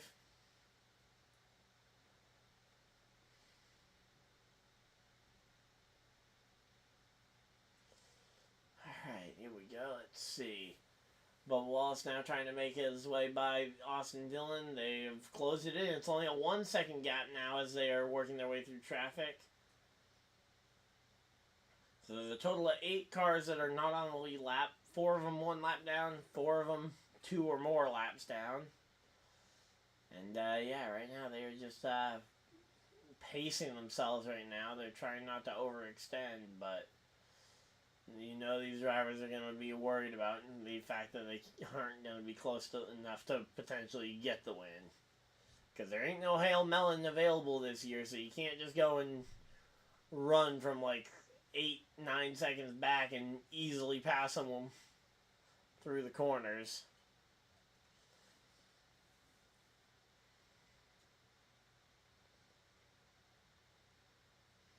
Hey, Michael McDowell's back on the lead lap. Let's go! I didn't realize Michael McDowell had gotten back on the lead lap. So I had seen him get lapped early, and I was like, okay, well, that must be how his race is going to end. Well, as I say, he's got Chase Elliott, or Denny Hamlin is going to be the one to get to Chase Elliott first here.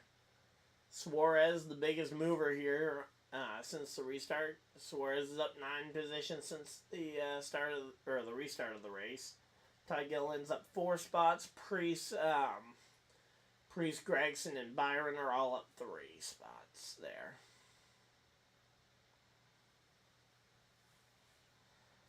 Alright, here we go.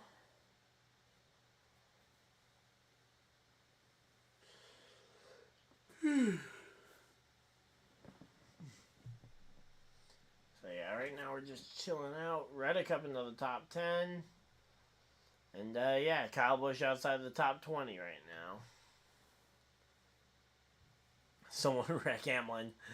I don't see anyone wrecking Hamlin, since the only driver that probably can right now would be Bubba Wallace, and I don't think Bubba Wallace is going to wreck his team owner intentionally.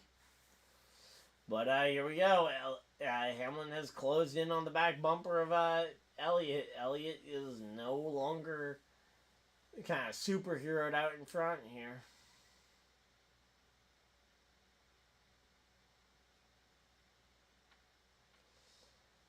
let's see. Showing some kind of interview with Rick Hendrick talking about 40 years of racing here.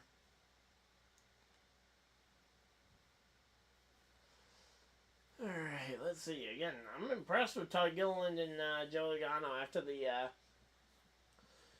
2-tire calls that they made to jump up to the top of the leaderboard. They were able to maintain their top 10 status here.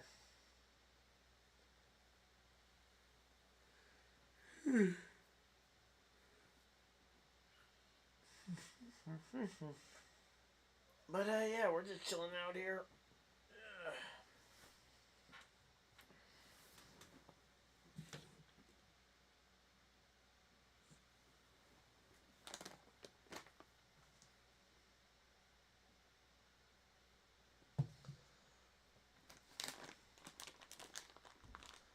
And here we go. Hamlin to the inside.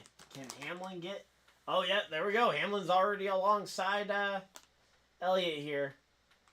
Let's see what's going to end up happening here as they're going to the inside. Hamlin over Elliott. Oh, Elliott gets blocked by Josh Williams. Oh, and Bubba Wallace just shoved Josh Williams out the way. And, oh, we got contact between Bubba and Larson now. Luckily, no caution, no crashing happening, but a lot of contact happening right now. Now we had a little bit of contact here between Elliott and Hamlin as those two continue to fight out for what we assume will be both the win and the lead of the race and the eventual win. Alright, so here we go. Let's see again. You got Bubba Wallace on the outside of Larson here. As oh, there we go. Bubba Wallace clears Larson, but you still got a side-by-side for the lead here between the 9 and the 11. Alright, here we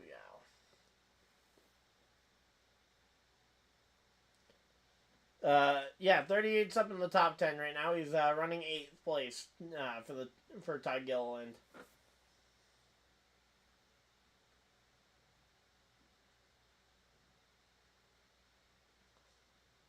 Pulled a 2-tire strategy with Joey Logano, and both of them got to run up inside the top 10 throughout stage 2.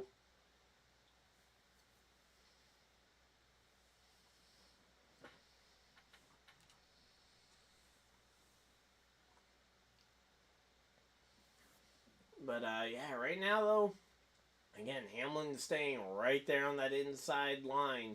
He's not giving it back to Elliott easily, but Elliott continues to hound him on that outer edge.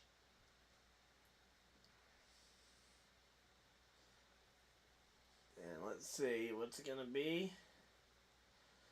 It's gonna be Elliott losing the lead here, and Denny Hamlin takes the lead of the race. Denny Hamlin goes to the race lead, and Chase Elliott loses that lead here. And now we go to a commercial with a bunch of dirt vehicles and off-road vehicles hanging out in the dirt and mud for some sort of TV show that I don't really understand what the object of it is. Mud Madness. Okay, I guess it literally isn't supposed to have a theme, I guess, outside of being mud. Alright, well, that's interesting.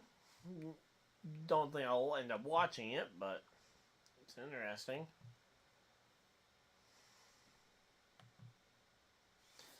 Alright, let's see. Oh, I'm up into the 9th position in the Fantasy League. Patrick is up to 16th place in the Fantasy League this week, with no pick made, and Shane Van Gisbergen still in his lineup. Hey, Patrick, can I ask you why you still have SVG in your lineup?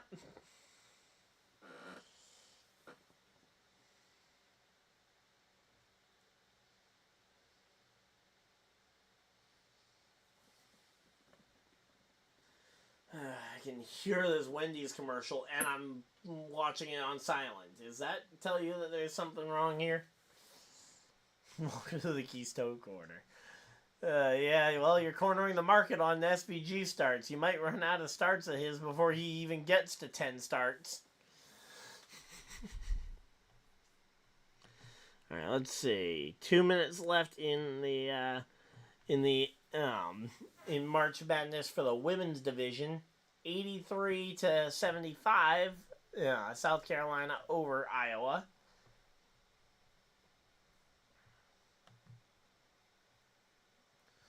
Red Sox have a 3-0 lead now in the middle of the fourth.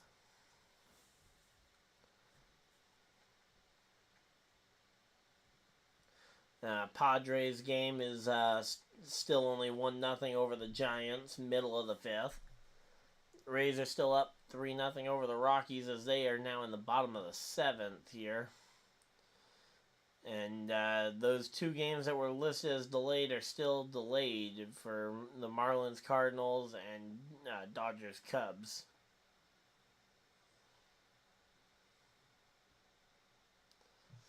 So there we go. And looks like they're coming back from commercial break. So we should probably focus back up on the TV. And let's see.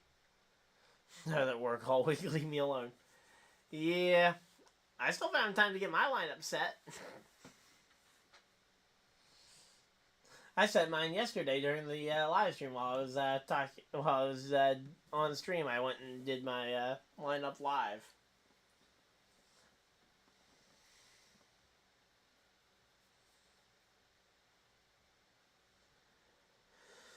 All right, let's see. And they got a real old.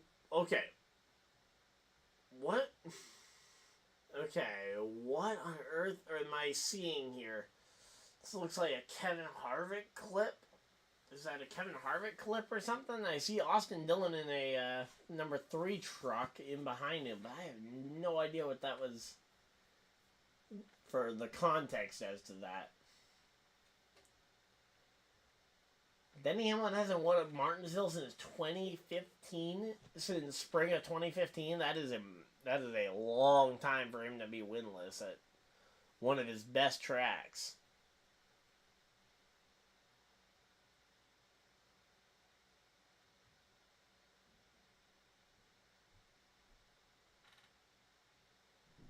Alright, let's see. Again, Hamlin is just kind of maintaining a 1.4 second lead here. Bubba Wallace hanging out a little bit further behind Elliott here. He's just kind of waiting for those two to get to fighting each other and hoping that he has a good chance to pounce both of them. Meanwhile, you got Larson, Byron, and Bowman all lined up right behind Bubba who don't want to help Bubba go and get him. I don't know. I mean, Bubba's fast, but I mean, he hasn't really closed in a ton on Elliott. I'd more say that I think Elliott's falling backwards to into Bubba's clutches more so than Bubba running him down.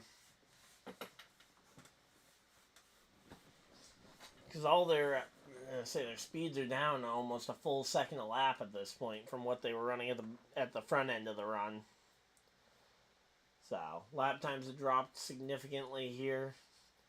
I think Elliott's just falling into the clutches of the BW.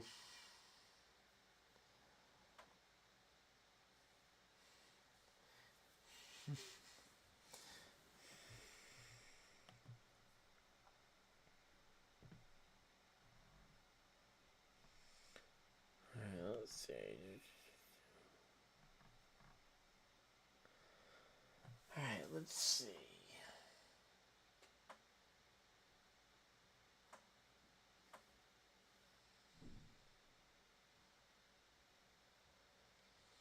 And again, and so you got 0.4 of a second between Elliott and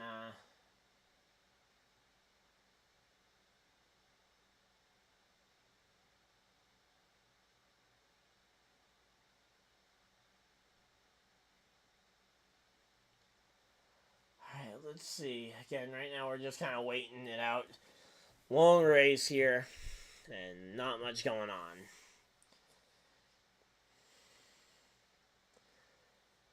Say right now, and they're gonna go ahead and crank it up, and we are gonna go ahead and just chill out here.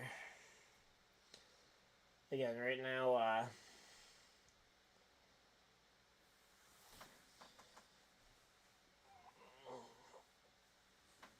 is it possible for Hendrick to do a 1, 2, 3, 4 here potentially? If they could get a 1, 2, 3, 4, that would be impressive, especially in their to celebrate their 40th start.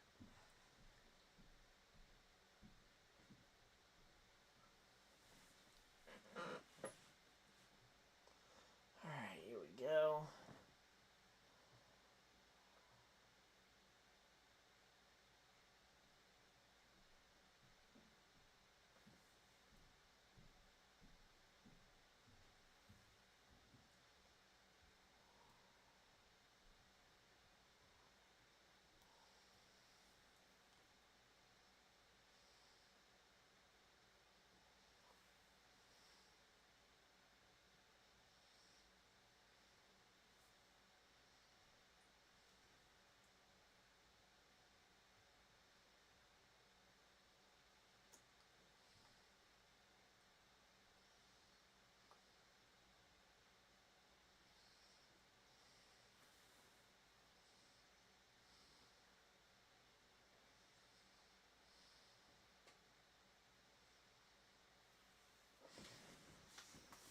Alright, so, and they go to commercial break as soon as I'm about to start looking at things, looking for something to talk about. Well, let's go take a look at the laps led. Hamlin led 48, Elliott 63, Larson 87, Logano 83.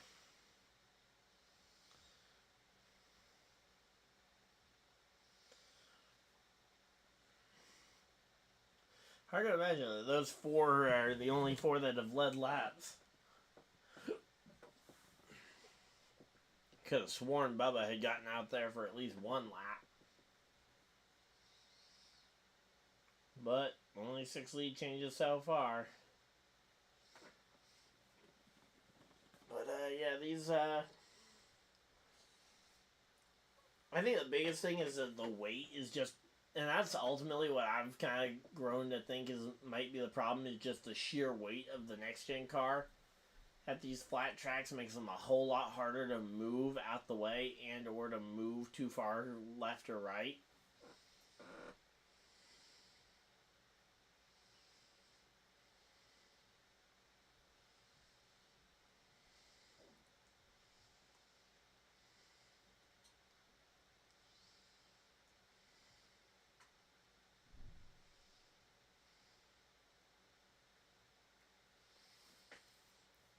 Alright, here we go. Let's see.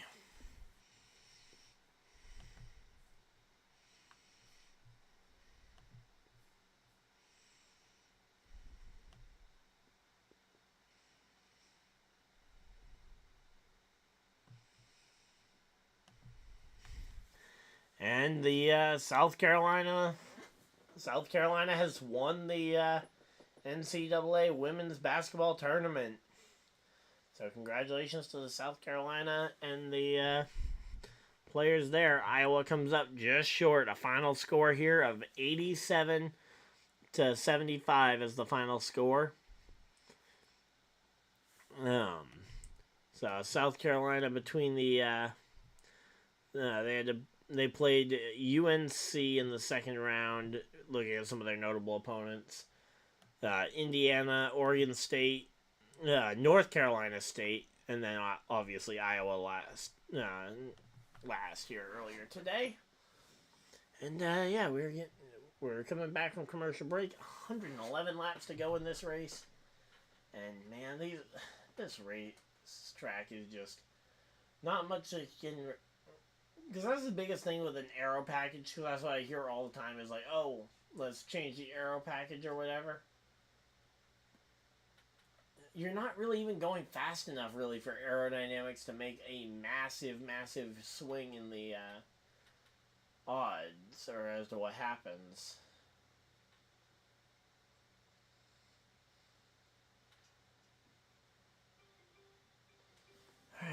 see. What was... Oh.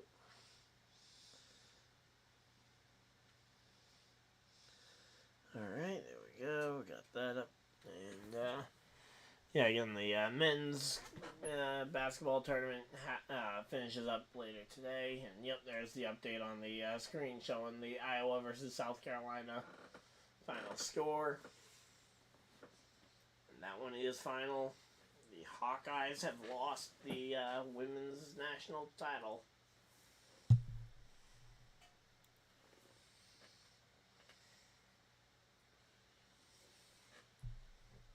And let's see, Ryan Preece up into the top.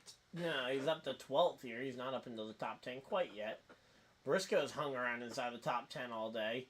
Honestly, there's been very little change inside the top 10 outside of Logano and Gilliland jumping up into the top 10. That's about the only real change to the top 10 since the drop of the green flag.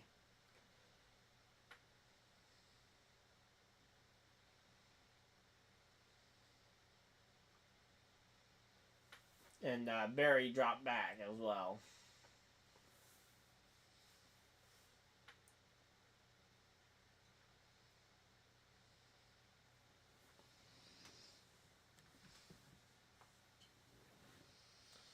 Alright, let's see.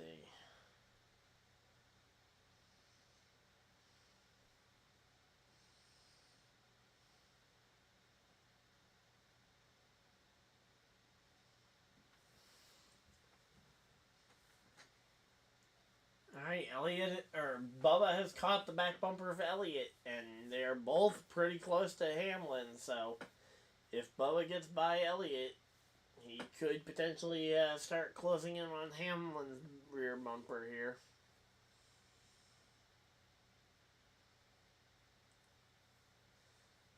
And here we go, green flag stop here for William Byron. Curious to see if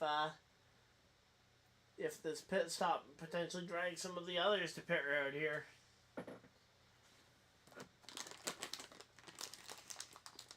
Weird to see him as the only car to come to pit road. And there's the rest of the Hendrick cars. Or at least two of them. Elliott comes to pit road. Bubba comes to pit road. And Larson hits pit road. Blaney hits pit road. Reddick, Reddick, Jones, and Blaney hit pit road. Josh Berry hits pit road. There goes Denny Hamlin to pit road. Bowman down 2. Everybody's pit. As if, man, here we go.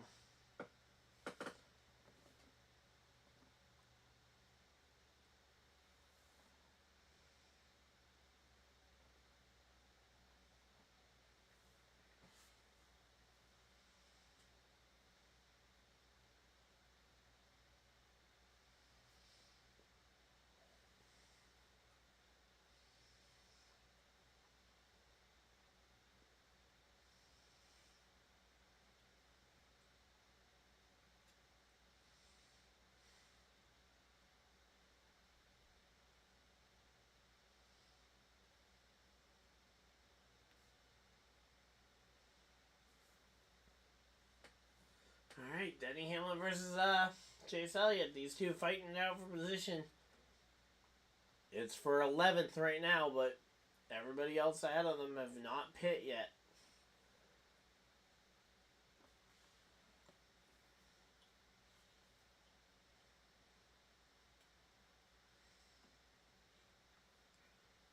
So right now, Briscoe, Cindric, and Suarez are your top 3, but again, none of the top 10 have pit yet.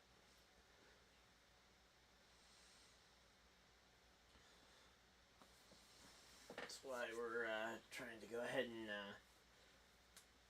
say if we could just get a caution right now, that'd be great.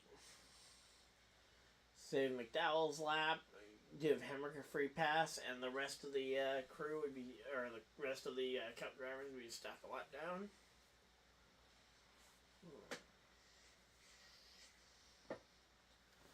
Alright, let's see. And we got contact there, and John Hunter didn't even check, way out the groove. He manages to hang on, but just barely.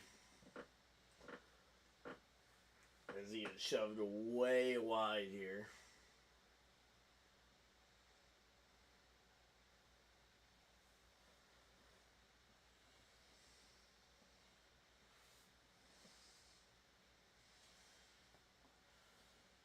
Let's see.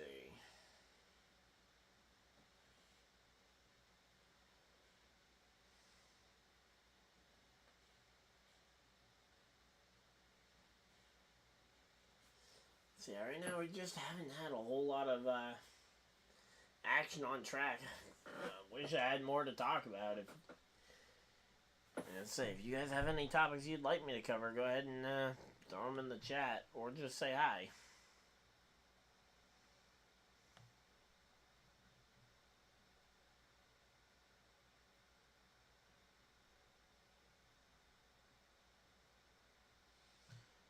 Alright, let's see.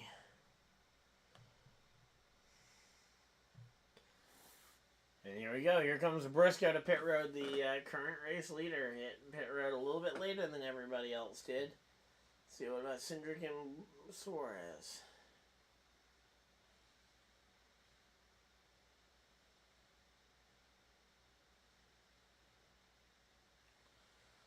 Alright, let's see. Briscoe comes out of pit road. He is going to lose spots to Elliott. William Byron is battling Elliott for the race lead, or what will eventually be the race lead. Let's go. And William Byron, can he claim this victory here? That would be amazing if he could. I said I thought he could, but I've been kind of loosely expecting disaster all day.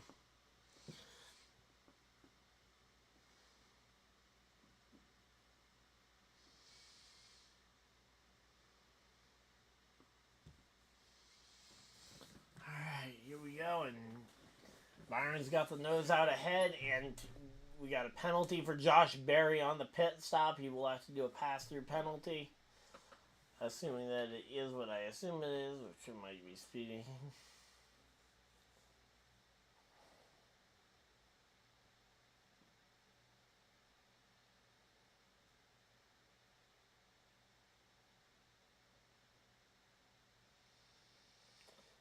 Alright, let's see. Again, right now, they're coming up to try and put a lap on Michael McDowell here. So, 106 laps on the tires for McDowell.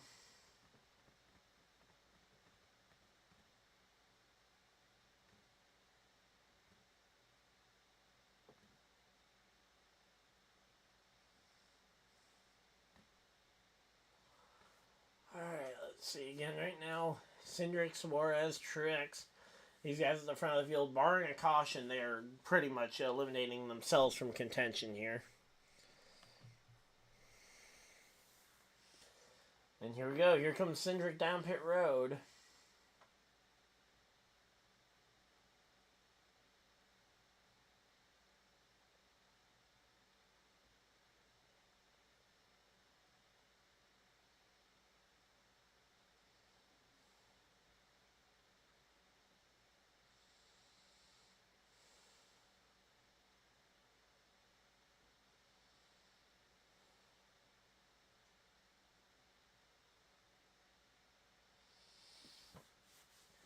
Alright, let's see. Again, right now you got Byron up to 4th here. Elliott's making a climb. Kaz is losing spots like crazy, but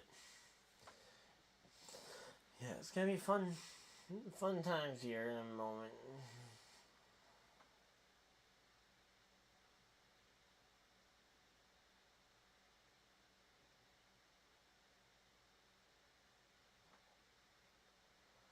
Alright, let's see. Again, right now I'm tired, and we're starting to have absolutely nothing to talk about because there has been no action in this race up to this point. We've had a few more lead changes now, mainly off of drivers backing out of the lead of the race and handing it over throughout green flag cycles. Alright, here we go. Now let's go ahead and take a look at the MLB again. Oh, The Marlins game has resumed. That one is in the bottom of the ninth, which is 10-1 Marlins.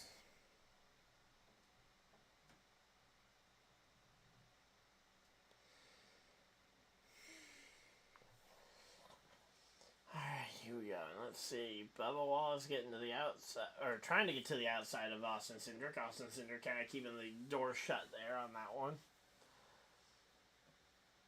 Alright, here we go.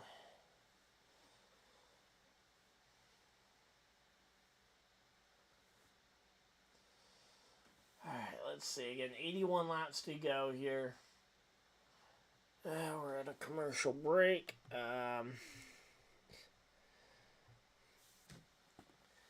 Yeah, well, again, I wish there was something more to talk about in this race. And say, we don't even have the Intimidator to talk about. The 66 showed up and they didn't bring Timmy with them. Which is a crying shame, but it happens.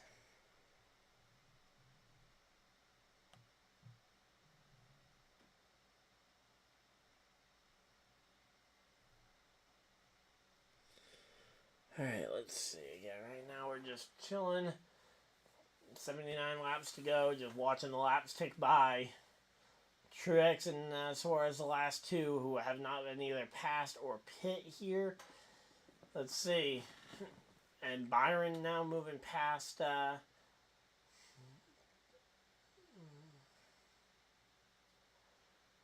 let's see.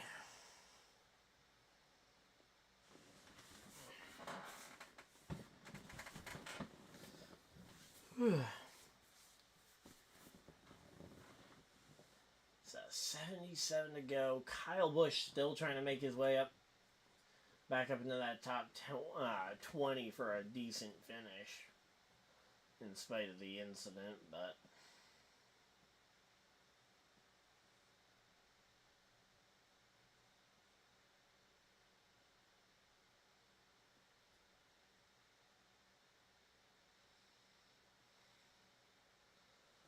Here we go, let's see.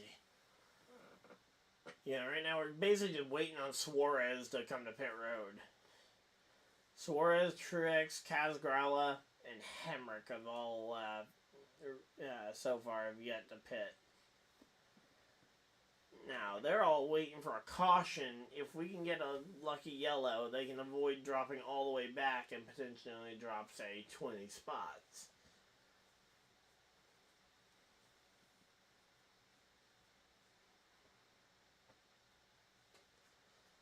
Alright, let's see. Again, Byron versus Elliott here as they take the lead from Suarez. And there we go. So now it's Elliott versus Byron for the race lead here, with William Byron having the lead. I'm gonna say my pick's starting to look pretty good, which is not good because that means he's about to implode.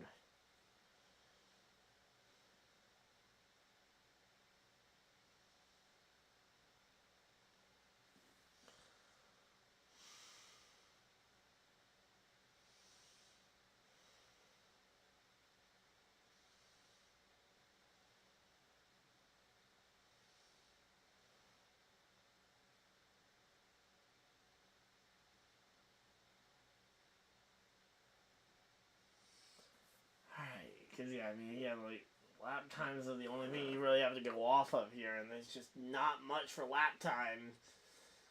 Because lap times don't mean a whole lot in a race, because you can have a much faster lap, but if you can't get around a guy, it doesn't really matter.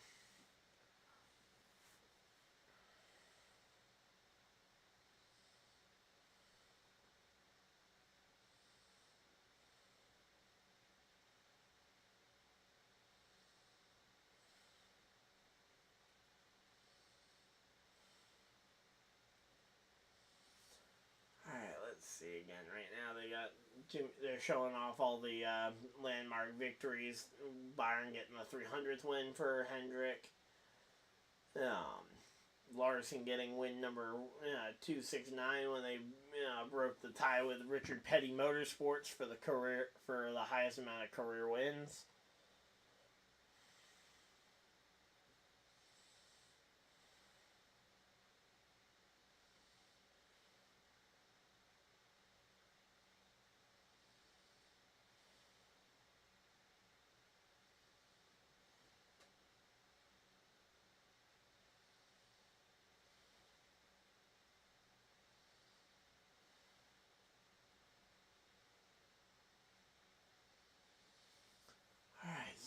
go. Got that done. And, yeah, we're just chilling out here.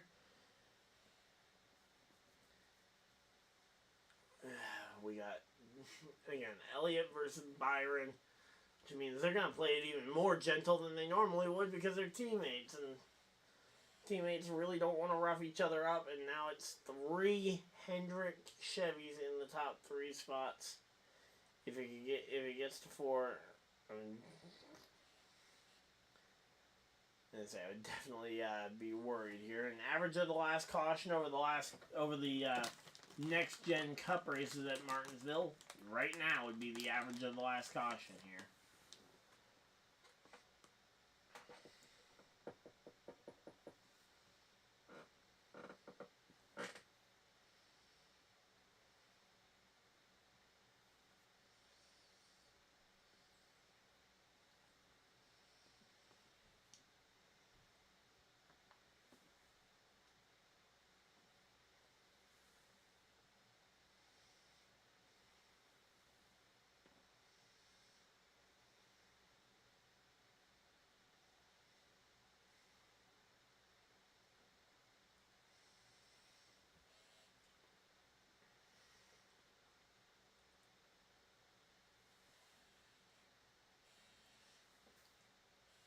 So Suarez still has yet to pit, so has Casgrala.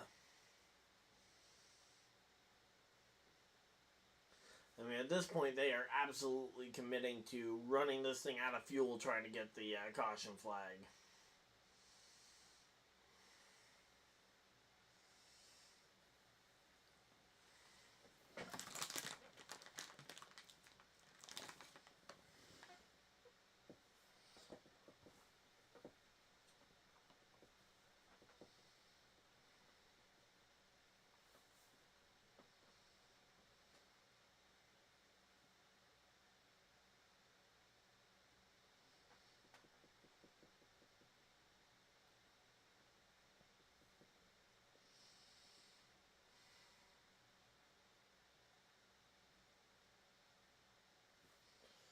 Alright, so yeah, again, right now we're just kind of waiting to see if Bowman can get up into that top 4 for a 1, 2, 3, 4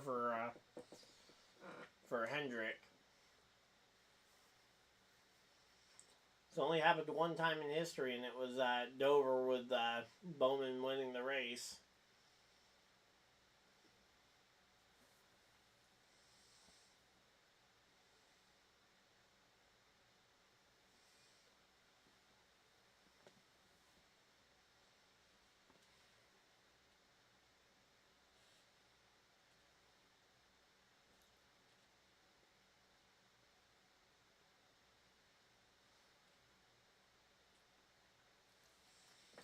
Alright, 58 laps to go. We're just chugging away at this one. Todd Gilliland holding on to a 10th place spot. And here we go. Finally, Suarez comes down pit road. Is forced to pit, and yeah, he ends up paying big time for it.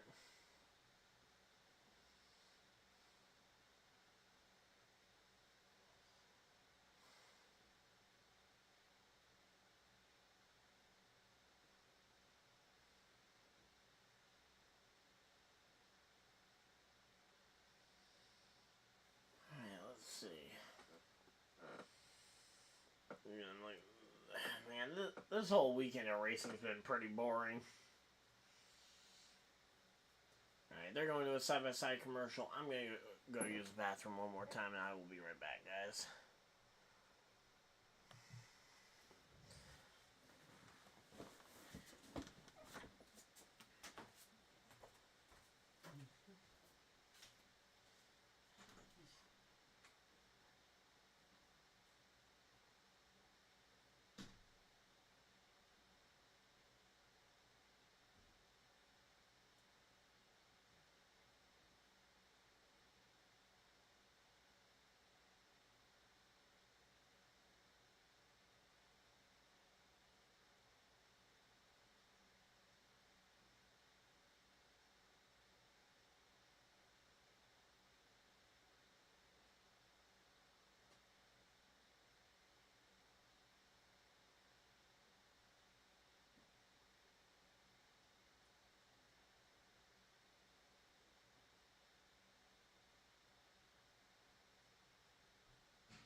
are back before the before we even got to 50 laps to go, and Byron's starting to stretch to the lead a bit here.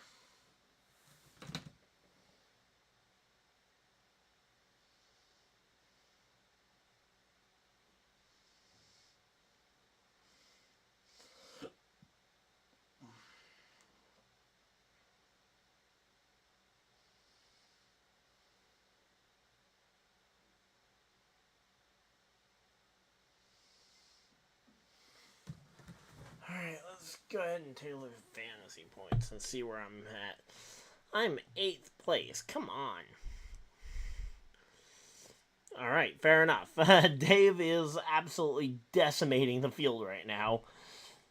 1, 2, 4, 5, 7. I mean, that is pretty close to a perfect lineup there. I mean, just missing out on, I think, Bubba is like the only top driver they really missed out on. Basically, the two. No, they even have the Denny Hamlin end of it. We got Byron, Chase. So Briscoe might not have been the... Yeah, Briscoe is their weakest performing of their starters here. As they're going back through and recapping the race. So we got 48 laps to go. So yeah, right now a perfect lineup would be... So literally just swap out Briscoe with Bubba Wallace and Dave would have a perfect lineup. Let's see. JJ Legacy probably should have moved Bubba in over, say, Martin Truex Jr. there. Especially with how he's been racing today and the fact that there has been very little movement in the field.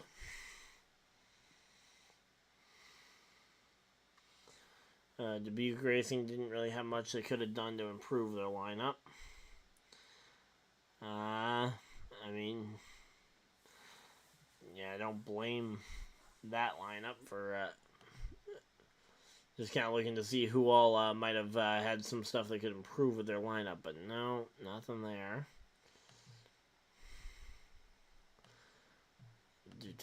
And then it looks like, well, I'm actually ranked behind people who didn't put in picks. That is embarrassing. Alright, here we go. Hey, Lucky, how's it going? Looks like it's going to be, well, it's probably going to be a Hendrick car, because there's 3 of them at the front of the field. Byron's got a 2.5 second lead, so as long as nothing goes terribly wrong, it'll probably be Byron, but since I picked him to win pre-race, it will probably, something will go horribly wrong for him. And probably end up being either an Elliott or a Larson. As long as that horribly wrong thing for Byron doesn't also take out one of those two, at least.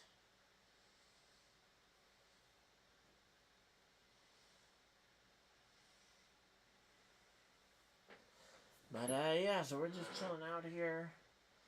Kyle Busch 1 lap down, and you got the top 15 still in the lead lap here.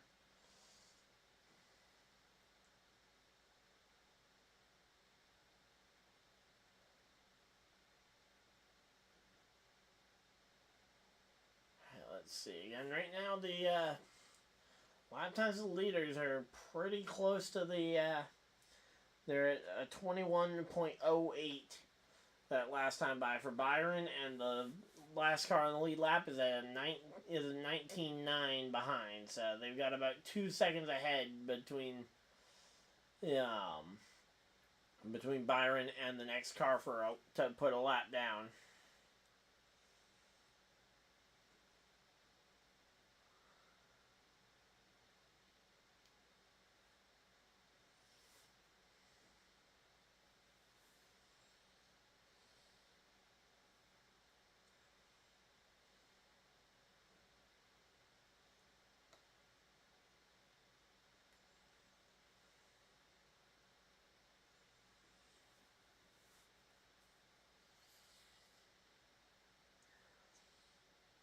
Patrick, at least Todd Gilliland's still holding down the fort for you with a top 10 run for the 38 car.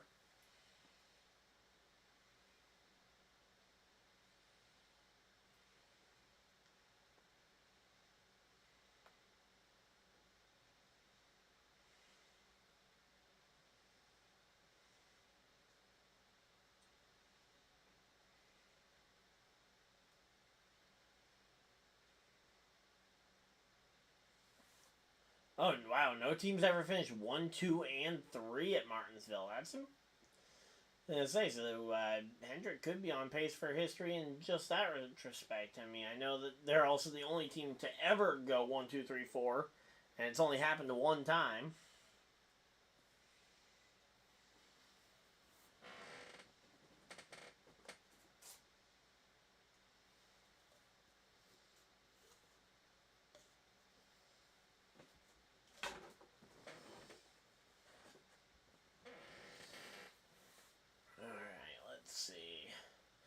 Bill's now 4 laps down. David Starr is officially out of the race. Other than that, pretty much everybody else is within like 1 or 2 laps of the lead, but Byron is just pulling away from the field.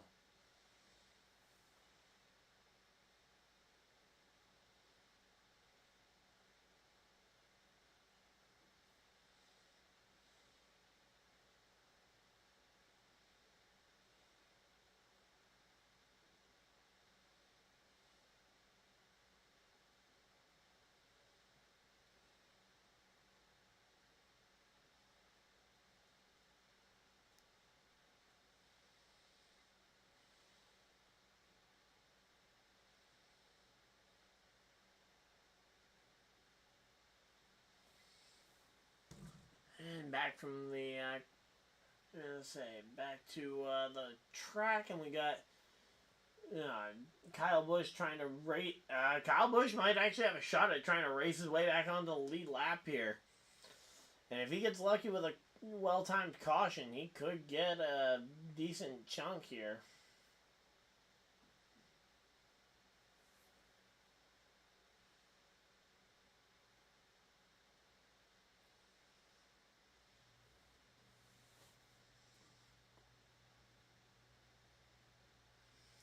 But yeah, right now though, this track, it's definitely, again, this track has just been a nightmare this weekend. This has easily been one of the more boring weekends of racing I've seen in a while. I mean, there wasn't much strategy element because you could run to the end of stages 1 and 2 without any pitting.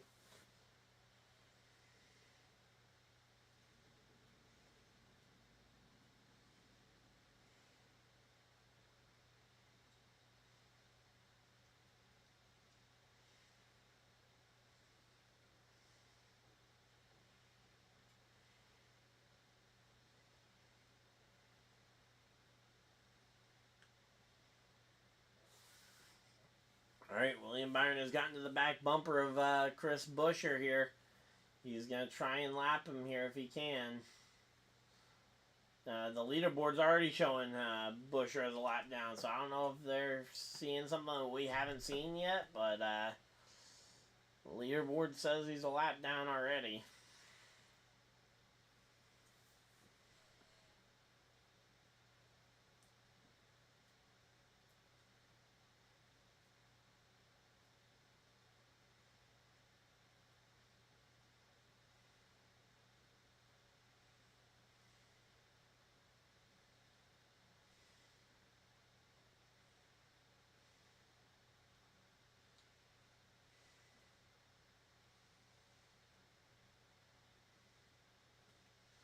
Honestly, Buescher's actually racing pretty well to stay on the lead lap. I'm impressed.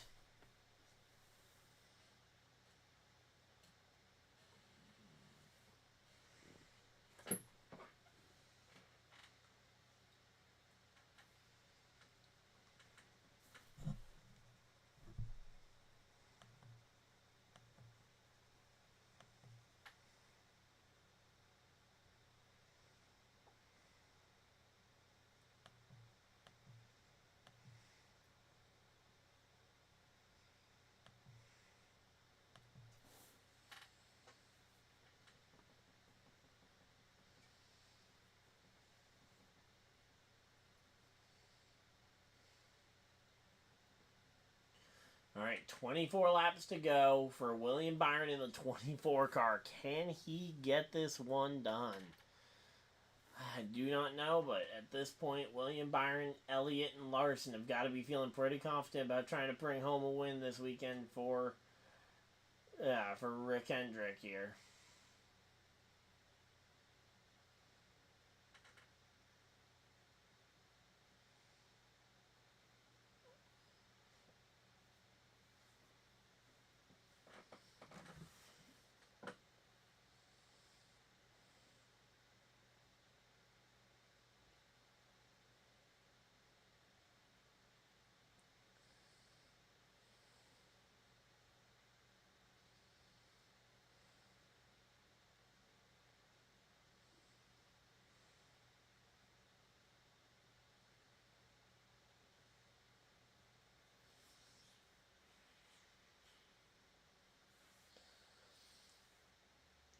Alright, so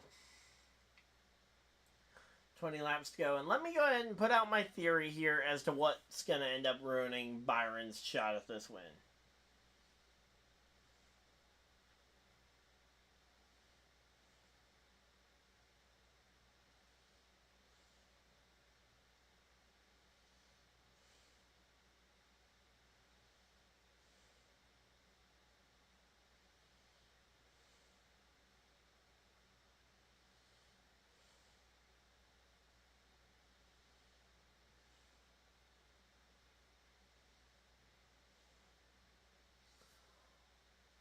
Because Byron's getting stuck behind this 17 a lot, and he's gonna get run down here pretty soon by everybody behind him. Elliott's making up a ton of time.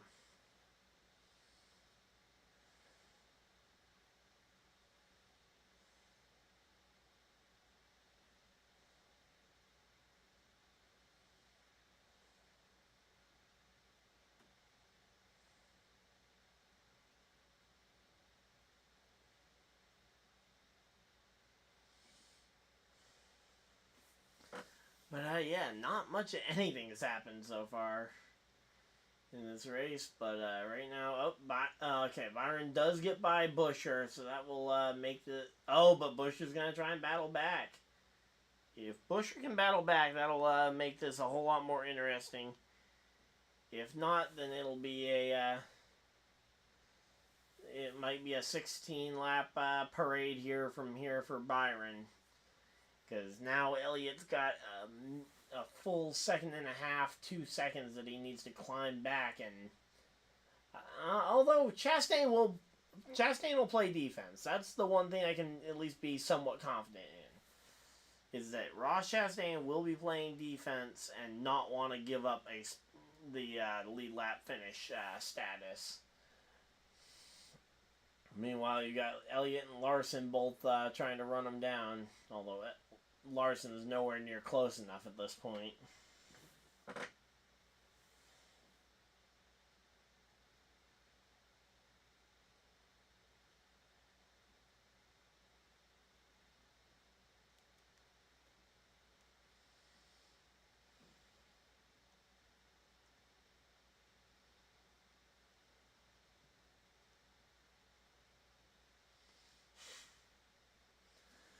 Alright, let's see.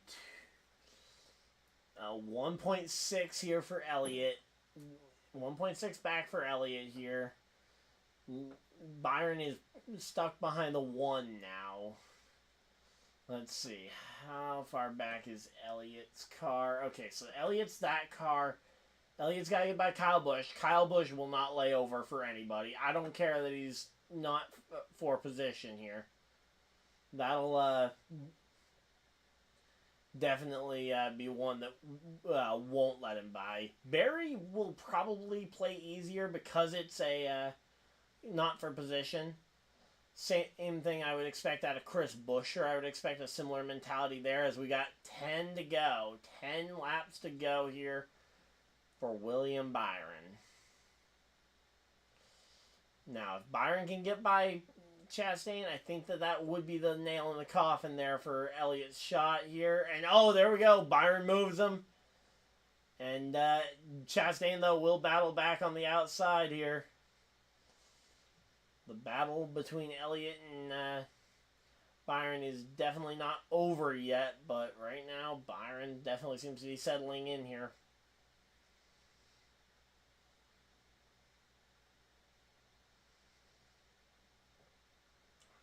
And barring a caution flag, they are going to get their 1-2-3 finish for the first time at Martinsville. But, yeah, no way. I don't think, without a caution, I don't think Elliott's catching Byron at this point. Because Byron's gone and put a lot of cars between himself and Elliott has not maintained the progress that he needs at this point. So, at this point, this race might as well be over already. To just throw the yellow, or throw the green now. Or, not the green, the checkered. Honestly, just throw the yellow and make this interesting. That'd be good.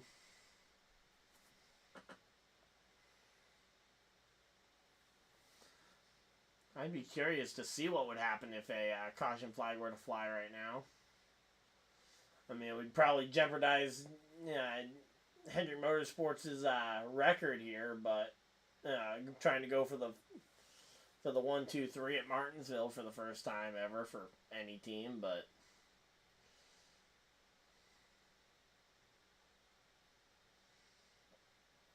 here we go. Let's see. Now they're coming up on the Skip Barber Racing School car of the 42. Bowman trying to hold off Logano for 7th here. I mean, it's not a terrible race. I'm not opposed to a race being old school, but the fact that there was very little to any real chance of somebody even being... I mean, it takes a ton of effort to move somebody off the bottom. And in particular, at this point, you got 3 laps to go, 3 more times around. Barring a Byron wreck here, or another wreck bringing out a yellow within the next lap and a half, we're gonna just see a William Byron runaway. Oh, yep, caution! Flag flies! What did I say?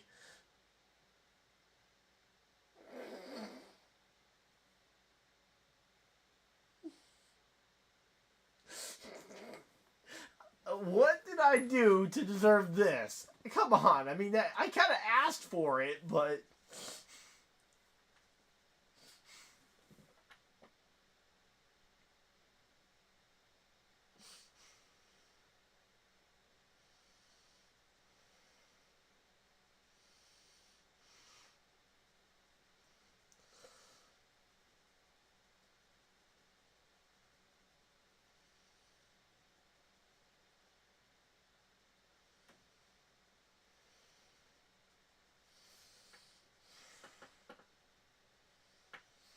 Alright, here we go. And yeah, Gordon's not happy on top of that pit box here.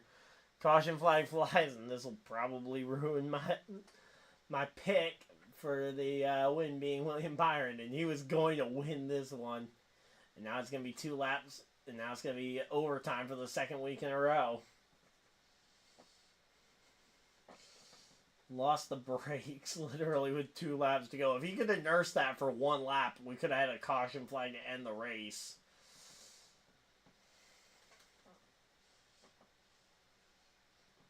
Let's see. Hamlin, Blaney. Blaney could potentially go up there and challenge this one. I want to know what the plan's going to be for the Hendrick squad. Does Byron take the inside line and check up and let Elliott in front?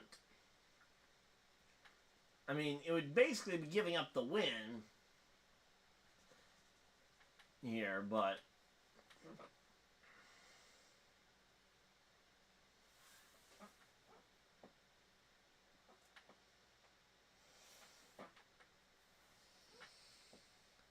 But, yeah.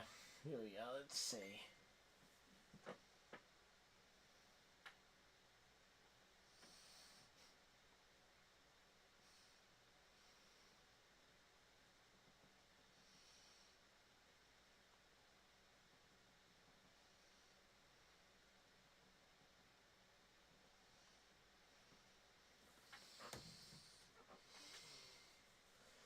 Alright, who are the guys who pitted the latest there? There was a group of cars who pitted really late. Let me see who all pitted really late here. Give me a second, guys. Last pit lap. Okay. 307. Was there anything later than 307? 313, but they're a lap down. So it looks like 307 with Briscoe has the freshest tires. So if we see a driver stay out, I would expect Briscoe.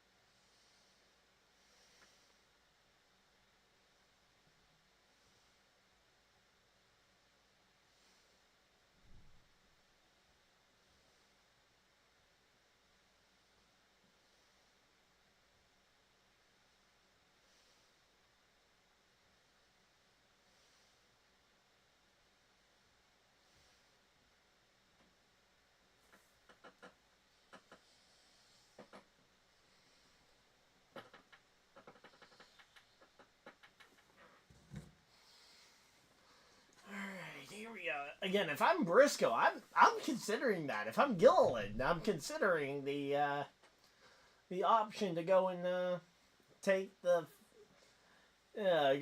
stay out on the track. All you have to do is survive 2 laps, and honestly, actually, realistically, the Fords could all gang up on the.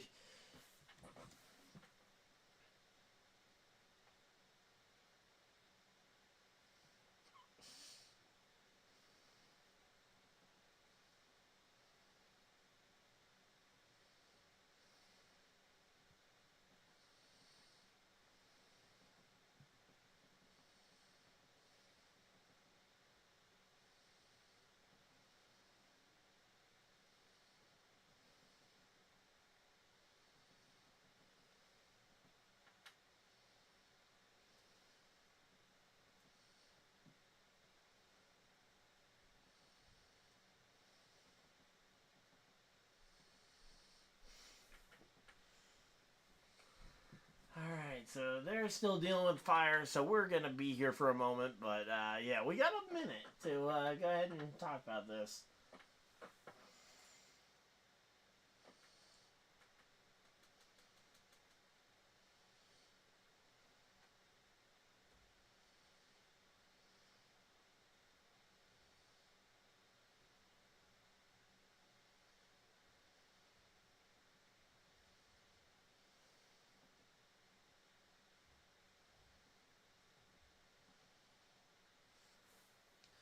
So how many lead lap Fords are there? Let's see. I might be cooking here, guys. Give me a second. 1, 2, 3, 4, 5.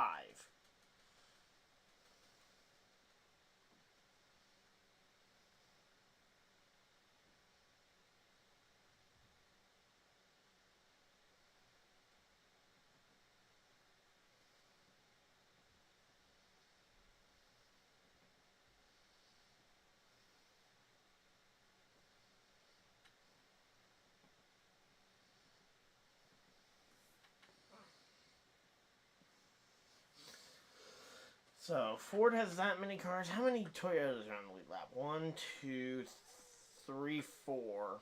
Only 4 Toyotas on the lead lap. And the Fords do have the driver with the freshest tires.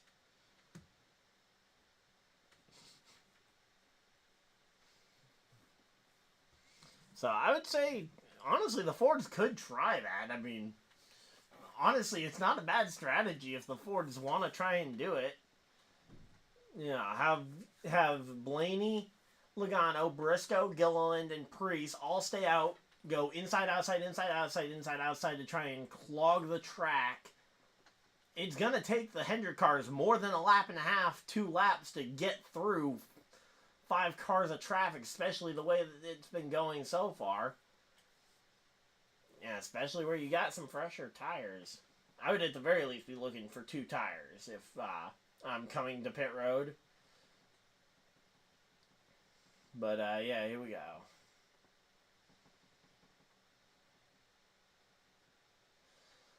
Alright, so let's see.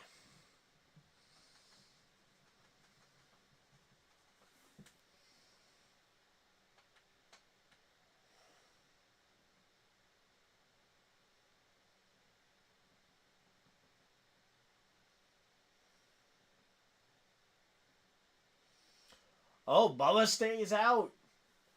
All right, let's see.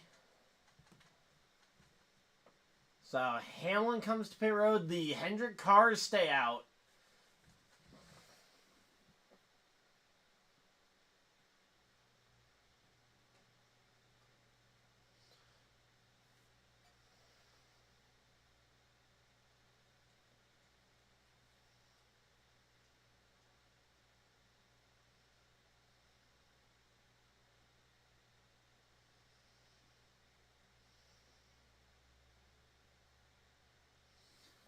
All right, here we go. Let's see.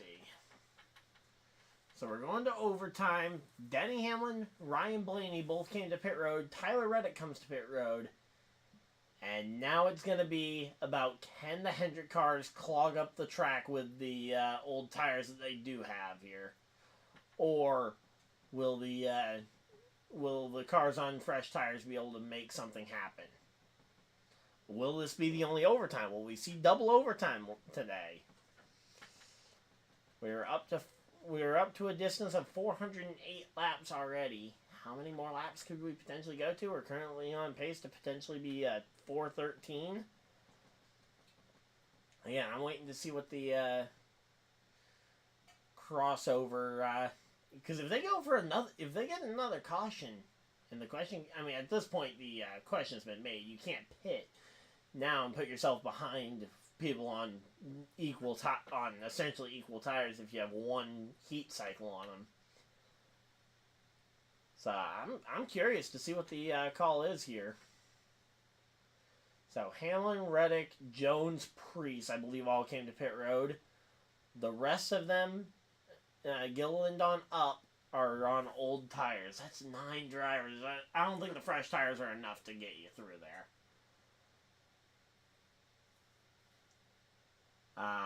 That is it. They're cycling. Okay, so those are the lap down cars trying to cycle to the rear right now. I don't know. If I'm Ford and I see the 300 cars stay out, I'm telling every Ford there to come to pit road. Blaney, Logano, Briscoe, and Gilliland. I would be telling all of them to come to pit road. If we can't bury them in traffic, we're burying them in fresh tires, all right on their bumper. And you would hope that the four lead lap Toyotas would also play along, but ultimately Bubba Wallace stayed out with the 300 cars. Blaney appears to have stayed out too.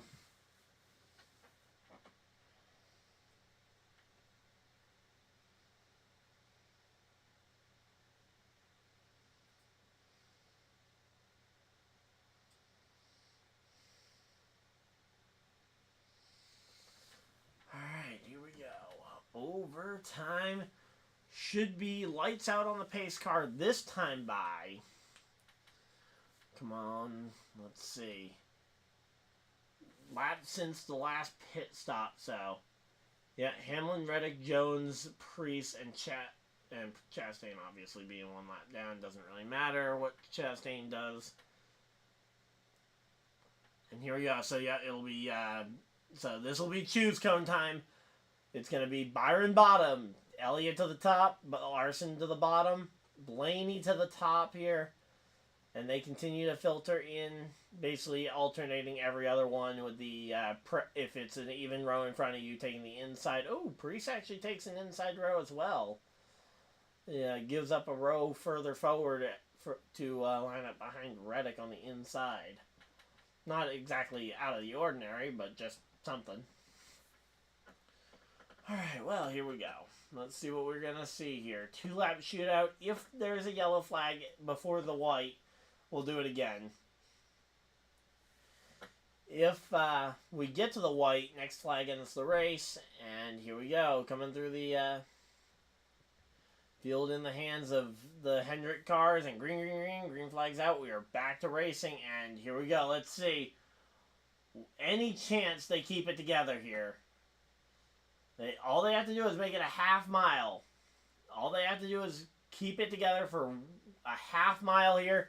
Elliott into the back of Byron, trying to move him. Oh, Byron's going to lead it to the white flag. We are going to see it. This is going to be the final restart here. All right, what does Elliott do to try and get a win?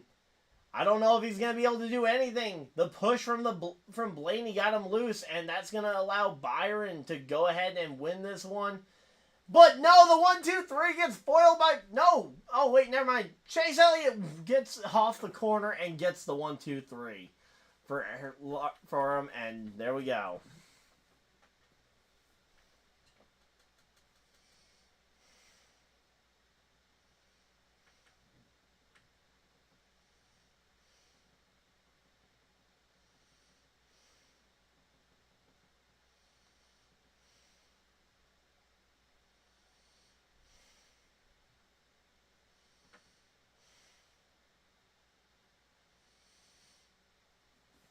Alright, well, William Byron with the win.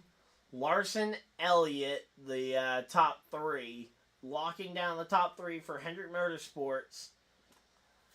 Bubba Wallace comes home 4th. 5th was Ryan Blaney. 6th, Joey Logano. 7th was Reddick. Reddick on fresh tires went from outside the top 10 to 7th. He made some decent progress up on those on the new tires. There just was way too many cars that stayed out on old tires for that to actually be an effective strategy. Then you had Bowman 8th. 9th was Priest. And running out your top 10 was Chase Briscoe. As per usual, we will go through the full finishing order. But, yeah, this is, that's Byron's 3rd win of the season. We'll get to talk about that a little bit more as we go through. But if you were just here for the race reaction, thank you guys for staying by, and we'll be back. Next time I'll be live for sure. We'll be Thursday with the Thomas Cup Series heading to Texas Motor Speedway. So we will. Be back for that on Thursday. I'm hoping to have at least 1 or 2 videos out in between. But, yeah, as I said, if you were just here for the race recap, that's the end of it. But, as per usual, we'll go through and talk about the full leaderboard so you guys can figure out where your favorite drivers finished and or talk about a couple other things that may or may not happen for here. So, as we talked about, William Byron, Larson, Elliott, the top 3. Byron, Bubba finishing 4th. Ryan Blaney finishing 5th. Joey Logano comes home in the 6th position. 7th was Reddick. 8th, Alex Bowman. 9th, Ryan Priest. 10th, Briscoe. Those were the ones we read off. Denny Hamlin gets up to the 11th position. 12th was Eric Jones. 13th, Todd Gilliland. And Chastain, who got the free pass, ends up coming home 14th. Nothing he could do. He had to start behind all the other lap-down cars.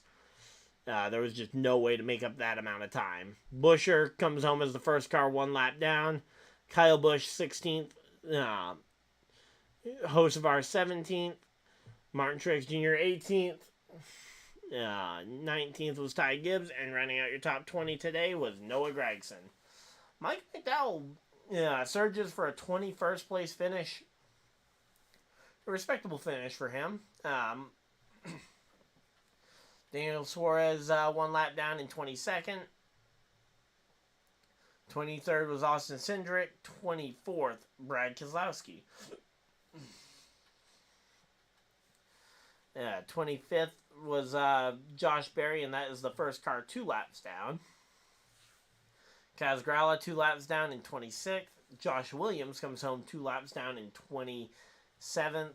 28th was Daniel Hemrick, also 2 laps down. Stenhouse in 29th place. Stenhouse in 29th place, 2 laps down. In the final car, 2 laps down was Justin Haley in 30th. Zane Smith and Corey LaJoy are the next 2 drivers in line. The Spire Motorsports teammates were the first 2 cars, 3 laps down. Harrison Burton in 33rd place, 3 laps behind the race. And Austin Dillon coming home 34th, 3 laps off the pace. Christopher Bell, after the weird race he had going on, he ends up coming home 35th. 36th was John Hunter Nemechek, who had his brakes let go there at the very end. And then David Starr, the only other retirement from the race, and he Came home 104 laps shy of the checkered flag here. Hey, Wes, thank you for the thing. But yeah, I know the commentary was not great throughout this one. There was not much going on. And honestly, this whole weekend, and I think I'm accurate in saying this, I think this race weekend should give at least some hesitance to putting 2 Martinsville races on the schedule. Keep the playoff race. I'm fine with keeping the playoff race. Maybe cut the spring race for a year or two while you work on the short track package. That way we're not forcing us to have to go through a ton of short track races. Although I know more races is how you learn. But I don't know. I'm at this point where I'm starting to think maybe... Again, I think that overall the sheer weight of the car might be the biggest problem. And I don't know how you fix a problem like that that's so baked in. But, yeah, so that's pretty much everything I had to go over. If you guys have any other things you want to talk about before I hop off of here, go ahead and send them now. But,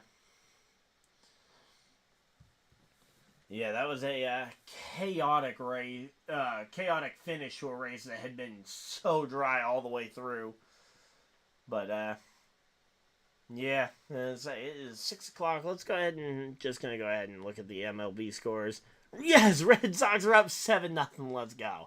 Hey, you know what? That's a great way to finish out the stream. Red Sox on top. We already talked about March Madness. Celtics score first in their game. Not much really going on, and I don't really care about the NBA as much. But hey, Red Sox on top right now. Let's go. So, yep, that'll be it, though, from my stream here of the Martinsville NASCAR Cup Series race. I'll be back live on Thursday for the Thomas Cup Series race from Texas Motor Speedway. If you guys are new to the channel, that is a online NASCAR Heat 5 league that I compete in every week. So, for the most part, I try and stream my POV here on YouTube every week as well. So, hopefully you guys will tune in for that as well, and hoping to have at least 1 or 2 videos out in between now and then. But if not, I will see you guys there. But until next time, hopefully you guys enjoyed, and I will see you guys in the next video, live stream, whatever you guys decide to do with the rest of your night. Have a great night, everybody, and goodbye!